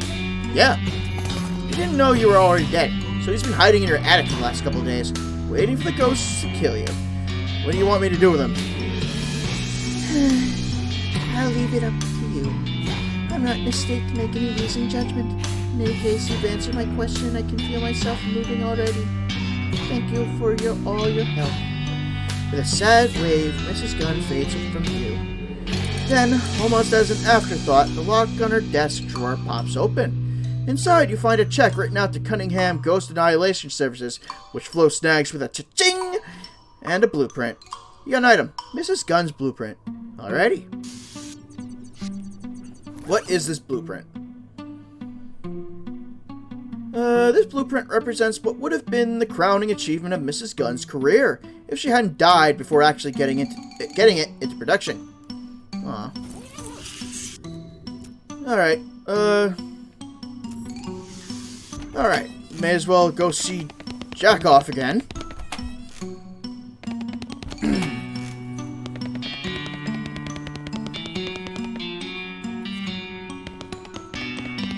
Wait. Ooh. Holy cow, there's some really big bells hanging above you. This house has the biggest bells of them all. Ooh, box of science stuff. This looks like maybe it operates the large bells hanging above you. Ring the bells. C, D, E, F, G, A, B, C, O. No. B. O. O.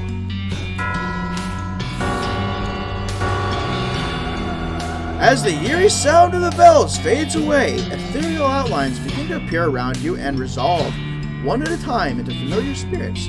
Monsieur Laudier, and then the lady who is running the Boo and Breakfast, and the librarian. You know, you really didn't get very many of their names. Maybe you should get better.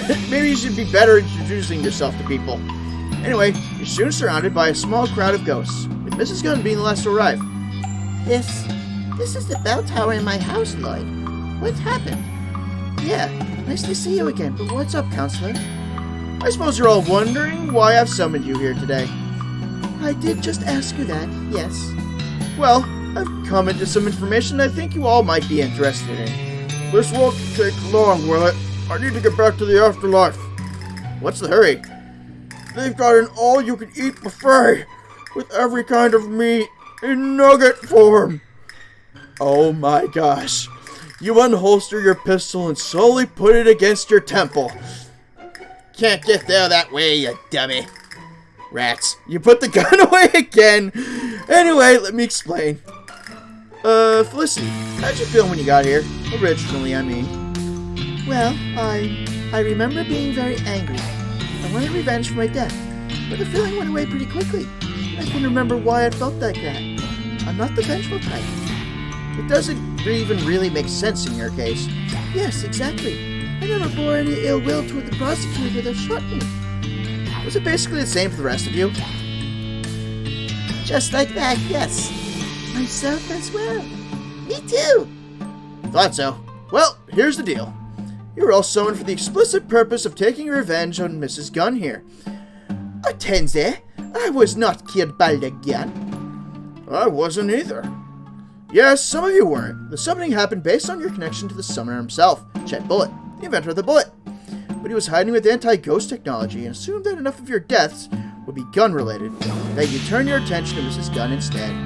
Well, that's just dirty pool, and I should know, considering I got shot for playing dirty pool. The thing is, he didn't know about Mrs. Gunn was already a ghost, so with nobody to take revenge on, you all just reverted to your regular state of mind. Well, I appreciate the info, but was it really necessary to call us all back just to tell us that? What I really wanted to tell you was that Chet Bullet has turned off his anti-ghost deal. He's over there, at the end of the attic.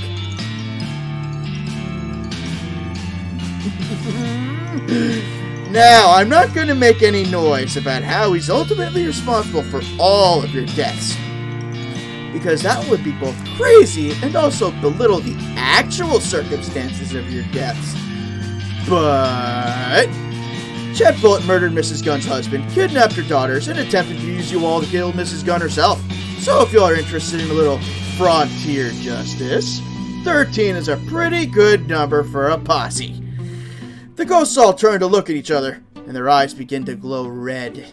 The hunter is the first to leave the circle, closely followed by the poacher. Soon they've all left except for Felicity Wainwright and Mrs. Gunn. Mrs. Gunn looks hesitant for a moment, then seems to make up her mind. She gives you a stern nod, then follows the others. You turn away and soon hear a man screaming. The sound quickly decreases in volume as though he were being pulled a great distance away, and then it's gone entirely. I figured you wouldn't be into it, Felicity. Yeah, despite everything, I still believe in the rule of law. Didn't see you trying to stop them, though. Nope. No, you certainly didn't. Well, I won't keep you any longer. Happy trails, Counselor. You too, Counselor. She fades away with a wink. All's well that ends well. Well, that's it. I reckon that your careful recon of the situation has brought some true reckoning to Gun Manor. Congratulations on getting the best ending. Feel free to wander around the grounds and enjoy the scenery. Maybe wrap up some loose ends. But otherwise, you're pretty much done here. Thanks for playing the Reckoning at Gun Manor. Alright. So Gun Manor is all done. Oh! Snaps! Look at that scorch mark! There's just a weird black scorch mark on the floor where Chet was standing. Holy crap, what did those ghosts do to him? Do you have anything to say? What's the skinny, compadre? What's on your mind? Found some science junk. She learns Beta Blast. Nice. Though I'm probably not going to be using her anymore. Talk to her about her current location. Wow, I've never seen ghosts do that to anyone. I ain't even real sure what they did. Maybe you should start trying this diplomacy thing, eh? Or maybe I should shoot them even faster. Jeez, Florence, come on. No, I'm just joking. You've done a real good job here. It's been an eye-opener. Glad to hear it. Yeah, just... golden rule, don't piss off ghosts. At all. Okay, we still have a few little random things to take care of now, here and there.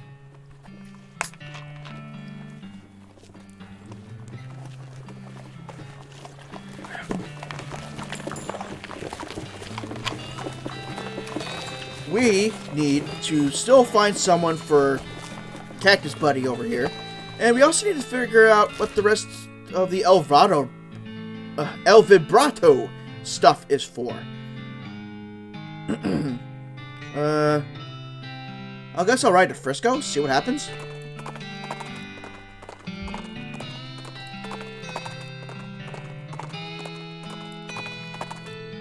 Wow, no pop-up of any kind.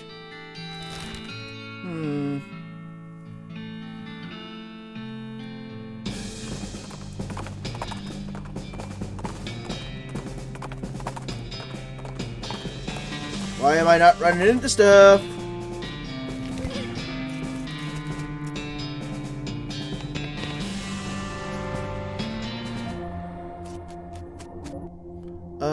Let's see. Current teleporter destination, education facility. Secondary storage? Which, this was a storage room. I think I did all this. Yeah, I did all this.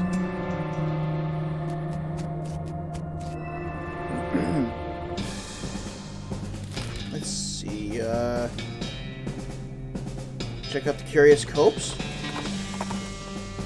Oh, notice an old crate off the side of the trail. Looks like it's been there for a while, since weeds and or cacti have grown up around it, depending on where you got this random event.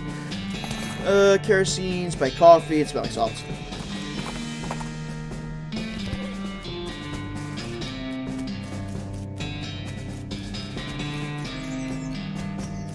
Let's see if this gives me anything.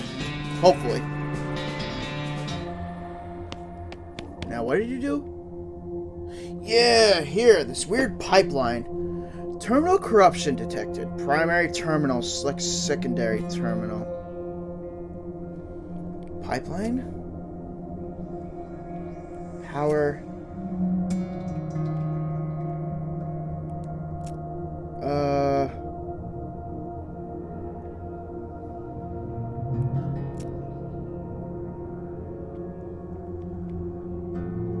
I still have no idea what the heck this is.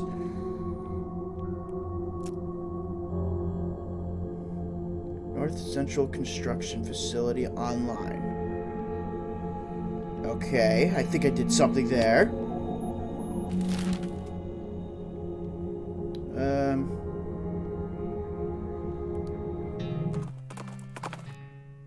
Your overbrow transponder thingy bleeps, and you follow the bleeps to a shallow cave that you think might be a bear den. Fortunately, the bear isn't in right now. You find a weird crate at the back.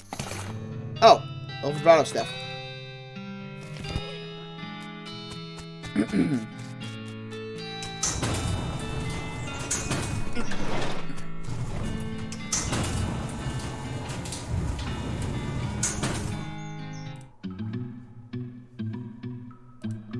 Let's see.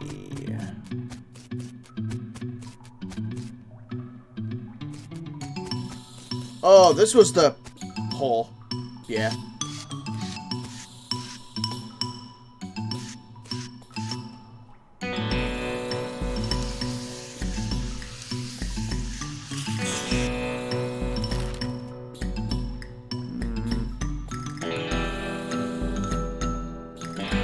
Stuck? Oh, you spot a small makeshift signpost stuck into the ground a few yards away from the road, and stop to check it out. It says free meat! And indeed, there's a small pile of meat lying in front of you. You're also distracted from rolling your eyes at this obvious trap. You almost missed the goblin sneaking up behind you. He's wearing an old buffalo skull as a helmet, which you have to admit looks really metal. You gotta hand it to you, you nearly got me. Good job. Ha! Foolish human is flying into my clever trap. Now you were giving me valuables, or I'm beating you up! You know, this may be the first time I've been mugged by a goblin. Usually you guys are more or less peaceable. I am smart as human. Why making things myself when robbing easier? Smart like human is a very accurate description of that idea, huh? Talk to it. Giving me your stuff, we're hitting you. Calming down, we come to some kind of agreement? Agreeing with either taking stuff or hitting. Have Gary deal with it. Gary tries to convince the goblin of something.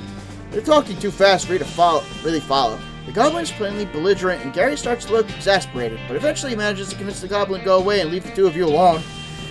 What a jerk being, hoping other goblins around here not jerks like that goblin. How'd you get them to leave? Threatening to report them to goblin elders. Woo, nobody wants that. They're real tough hombres, huh? They are so sassy. Okay.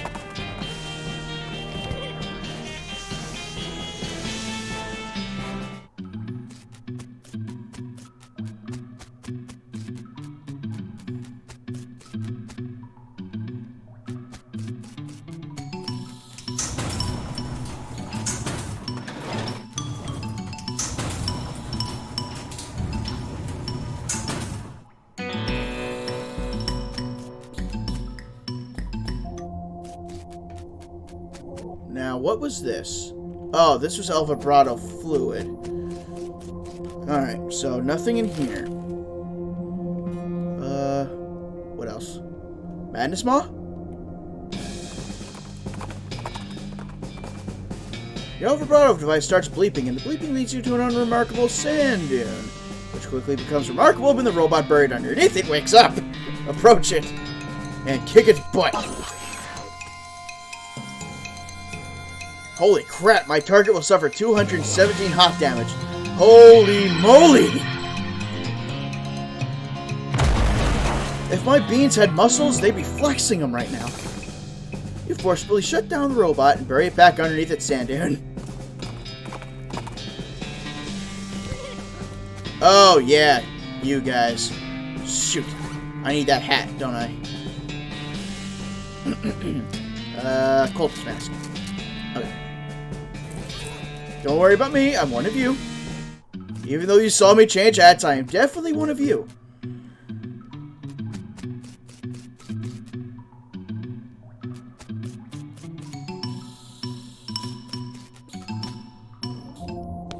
Alright, now this was clothing fabrication.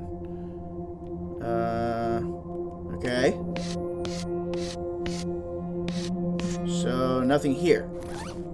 So, let me get my, other hat back. Which I immediately forget what I was wearing. The spittoon hat. Yeah, I was wearing the spittoon hat.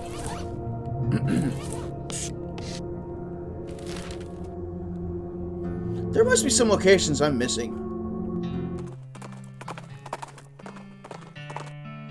Oh, a thin stream of smoke over the next hill indicates a nearby campfire, so you decide to check it out. It turns out instead to be a man strolling around nonchalantly. He's wearing a top hat, which is on fire. Hey mister, your hat's on fire. Yeah, I know. You don't seem particularly bothered by it. Well, I don't think panicking would solve anything. I guess you have a point, of sorts. So what's your deal? My deal? Well, I'm an artist. Ah, I see. So this is some kind of performance art thing? Hmm? Oh, you mean the hat? No, that's just coincidence. I'm a painter.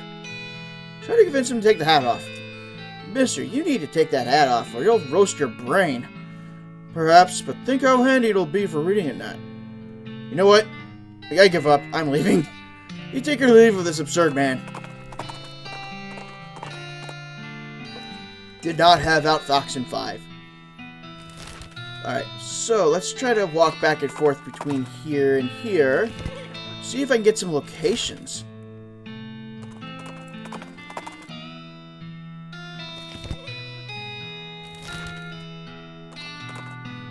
The El Vibrato transporter leads you toward a small cave. You park Mudsdale outside and step in to investigate. In the back of the cave, there's one of those big monoliths. It's dark, inactive, not turned on. Powered up. Nice. Those energized buffs are awesome. Let me try and do a little bit of a longer walking distance, maybe.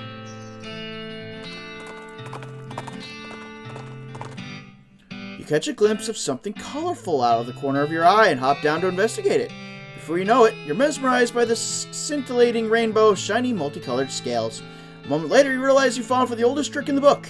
Specifically the book about how Frisco Vipers trap their prey, because you're surrounded by Frisco Vipers. Those Frisco Vipers are about to be frozen solid.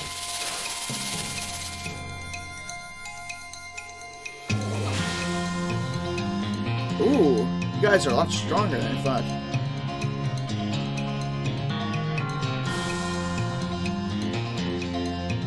Here. Any other way I can... Oh well.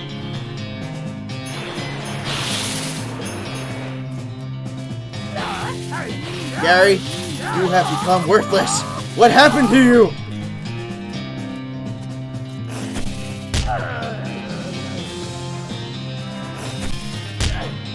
Okay, good, I'll survive. But Gary, come on, your goblin kung fu was awesome, and now you're totally weak. Sorry I couldn't find any mushroom grow, or whatever.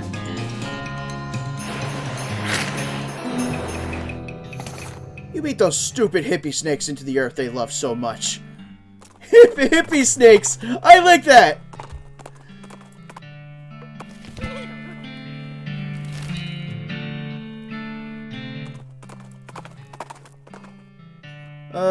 Oh, another El Vibrato. Jeez.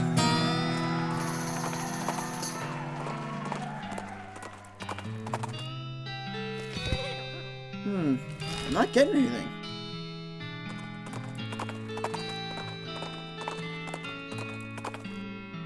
Oh, what's this? A goblin suddenly runs up with an armload of driftwood and dumps it out in front of you. Hello, look, sculptures are missing. You're buying an art, yes? Well, buying an art or killing! Talk to it? Wow, geez, that's a little over the top. Buying art now! Okay, how much wanting for one of these? Art. 300 beats! Have Gary deal with it. Gary attempts to placate the suddenly seething goblin, but it doesn't go super well. Talking down on prices. Oh, Talking down to prices, but going crazy if not buying. Driftwood hat? You give the goblin 250 meat and pick up a piece of driftwood with a chain strip on it? Okay. I'm gonna try one more time. If I don't get any other location, I'm just gonna go right to the movie theater in this place. Ah. Can't forge it.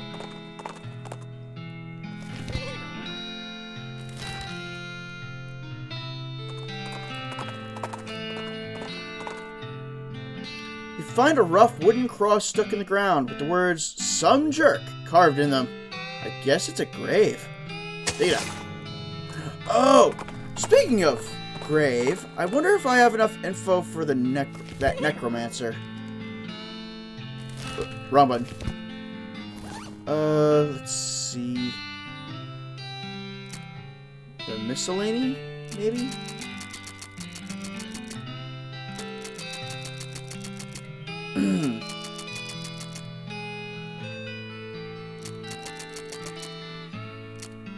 Maybe it's book?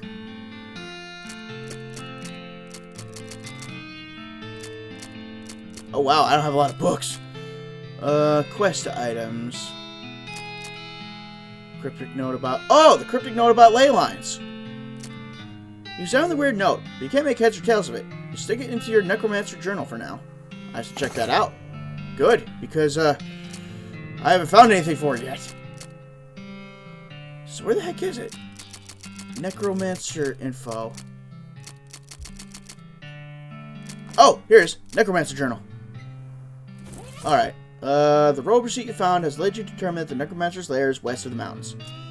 Note about ley lines. I'd get help from someone. Somebody smart or somebody who knows a lot about magic. Health calendar indicates the Necromancer's lair is somewhere fairly close to Hellstrom Ranch. If only knew more about mycology. Alright. I know someone smart. Where is this place? There it is. Professor's house. Off the trail's shoulder, you see some ancient petroglyphs carved into a rock. Oh, I did this before. This is like my third time doing that.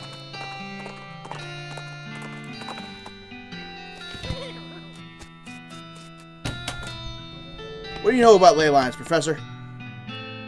Do you know anything about ley lines? I don't hold much with that mystical mumbo-jumbo. It's very unscientific. It does come up in my research from time to time, so I can give you a basic overview. He draws some curved, intersecting lines on a piece of paper and explains how they relate to local geography and so-called mystical forces. It's pretty interesting stuff. It makes sense considering what you already know about magic. Okay. Ley line diagram. This diagram is surprisingly comprehensible. You stick it into your necromancer journal. Is that enough to give me a location, though? No, I need to do something about mycology.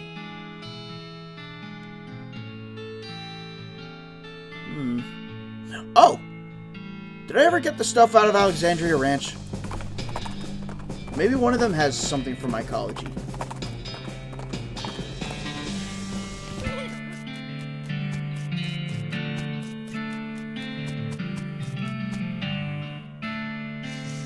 Nothing there, nothing there, nothing there.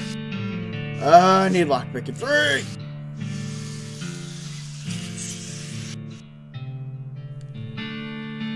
Alright. Go to Frisco. If nothing pops up, then it's movie theater time. You find an abandoned crate full of mining supplies. You can tell it's full of mining supplies because it has "This crate is full of mining supplies" stenciled on the side of it.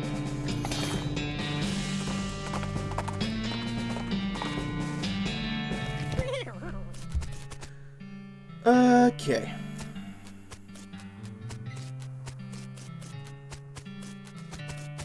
Alright, now playing the final cutscene. This is going to be the end then, since there's still some things left undone, but I don't know what to do. So, let's do this. Looks like somebody on that train got a job as a projectionist. Would you like to watch this movie? It's free because movies have only recently been invented, and nobody's figured out that they can charge for them yet. Doing this will not change anything about the world or your character. When the cutscene is over, you'll still be right here, and you can keep playing if you want. Sure, show me the final cutscene. Some folks say endings don't matter. But other folks, if you like to know how things turn out, the consequences of their actions, like. With the trains running again, Frisco thrived. People came from all over to seek their fortunes, but thanks to you, they didn't have to do it while on fire because some cow attacked their wagon. Okay. With the railroad completed and Norton ousted, Smee found himself out of a job, but in and of an opportunity. After being elected mayor, he managed the growth and infrastructure of Frisco with compassion and pragmatism. In 1944, Frisco was named Most Reasonable City by the Tuesday Evening Post.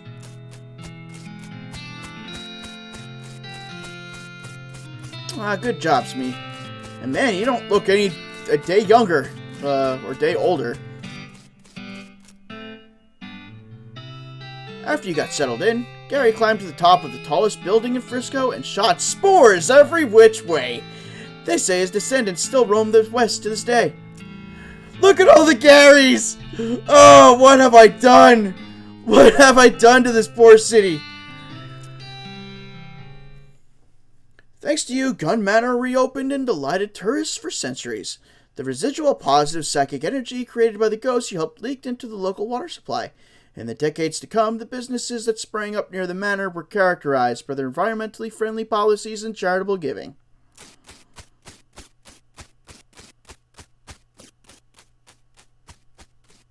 That's it.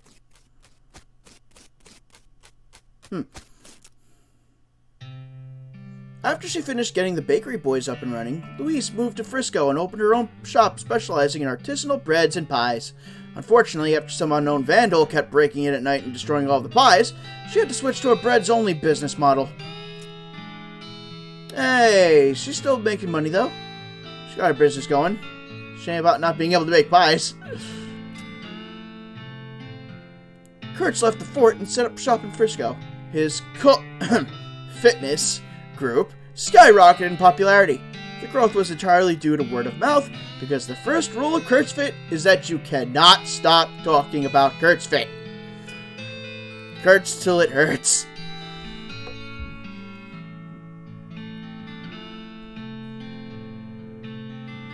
It's like an equal thing of happy people, annoyed people, and indifferent people.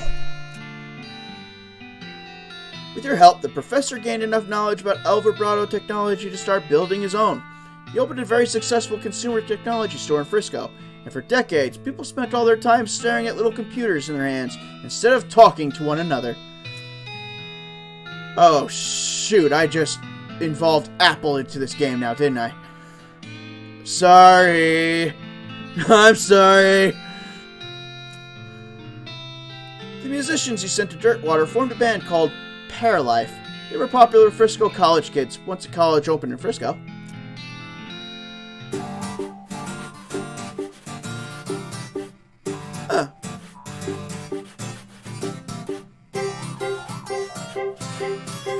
solved 6 of Redwood's problems. With the increase in morale and civic resources, they were able to clear the weeds from the road and fix the well and the broken hitching post. There was even enough left over to give the mayor's office a new coat of paint, refresh the facade on the Buttery Biscuit, and add a second story to the bunkhouse.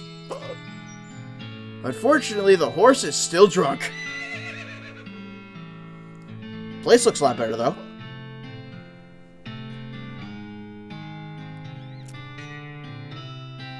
Chuck continued to run his blood and breakfast without incident, accident, scandal, or allegation for many years.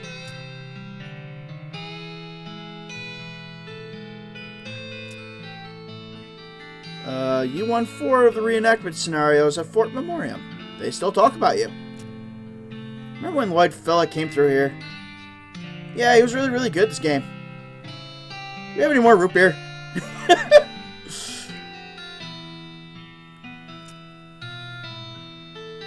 With your help, Roy Bean's Jelly Bean Museum became the talk of the town. Well, first they had to build a town nearby, but once they did, hoo-wee! He's so happy! Look at him!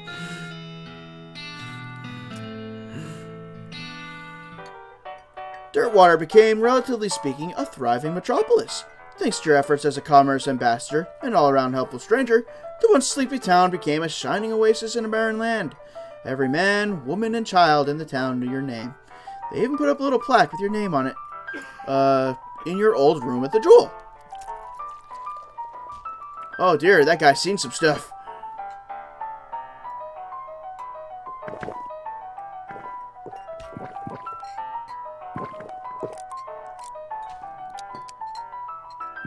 This place is crowded.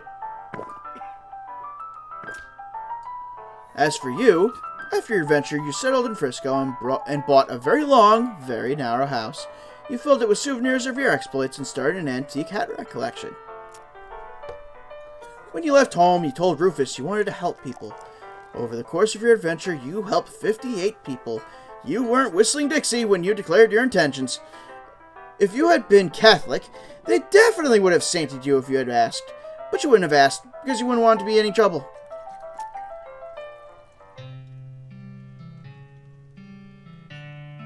Aw, neat. A lot of empty coat racks, though. Magician hat, priest hat, long brim hat. Oh, there's the Gun Manor photo. Yeast hat. The do-rag. My chamber pot as a hat. In 1906, all the remaining cows in the West were simultaneously activated by some kind of signal from hell. They thundered east, forming a gigantic, single-minded herd. Led by the infernal sadist Duke Bovicus, the cow army thundered east toward Dirtwater.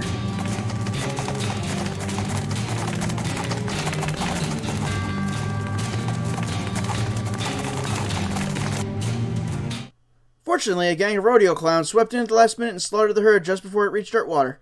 Unfortunately, all the townsfolk of Dirtwater had a hard time sleeping for pretty much the rest of their lives. Seriously, it was a grisly sight.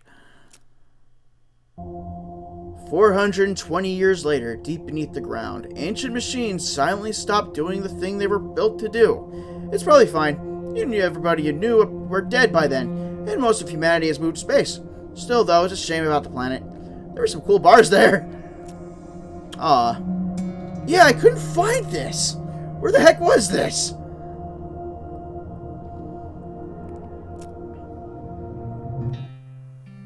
Thank you for playing. And credits. That was nice.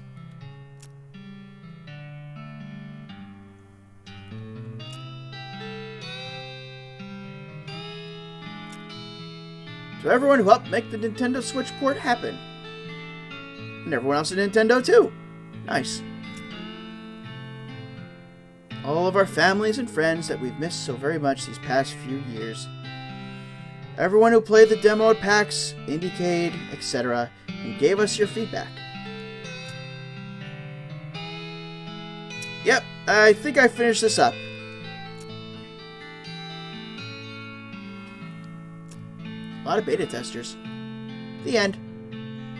And I think that will do it for today. I don't want to move on to the next game since it's already 2/3 into my stream. So I'm going to do a raid real quick.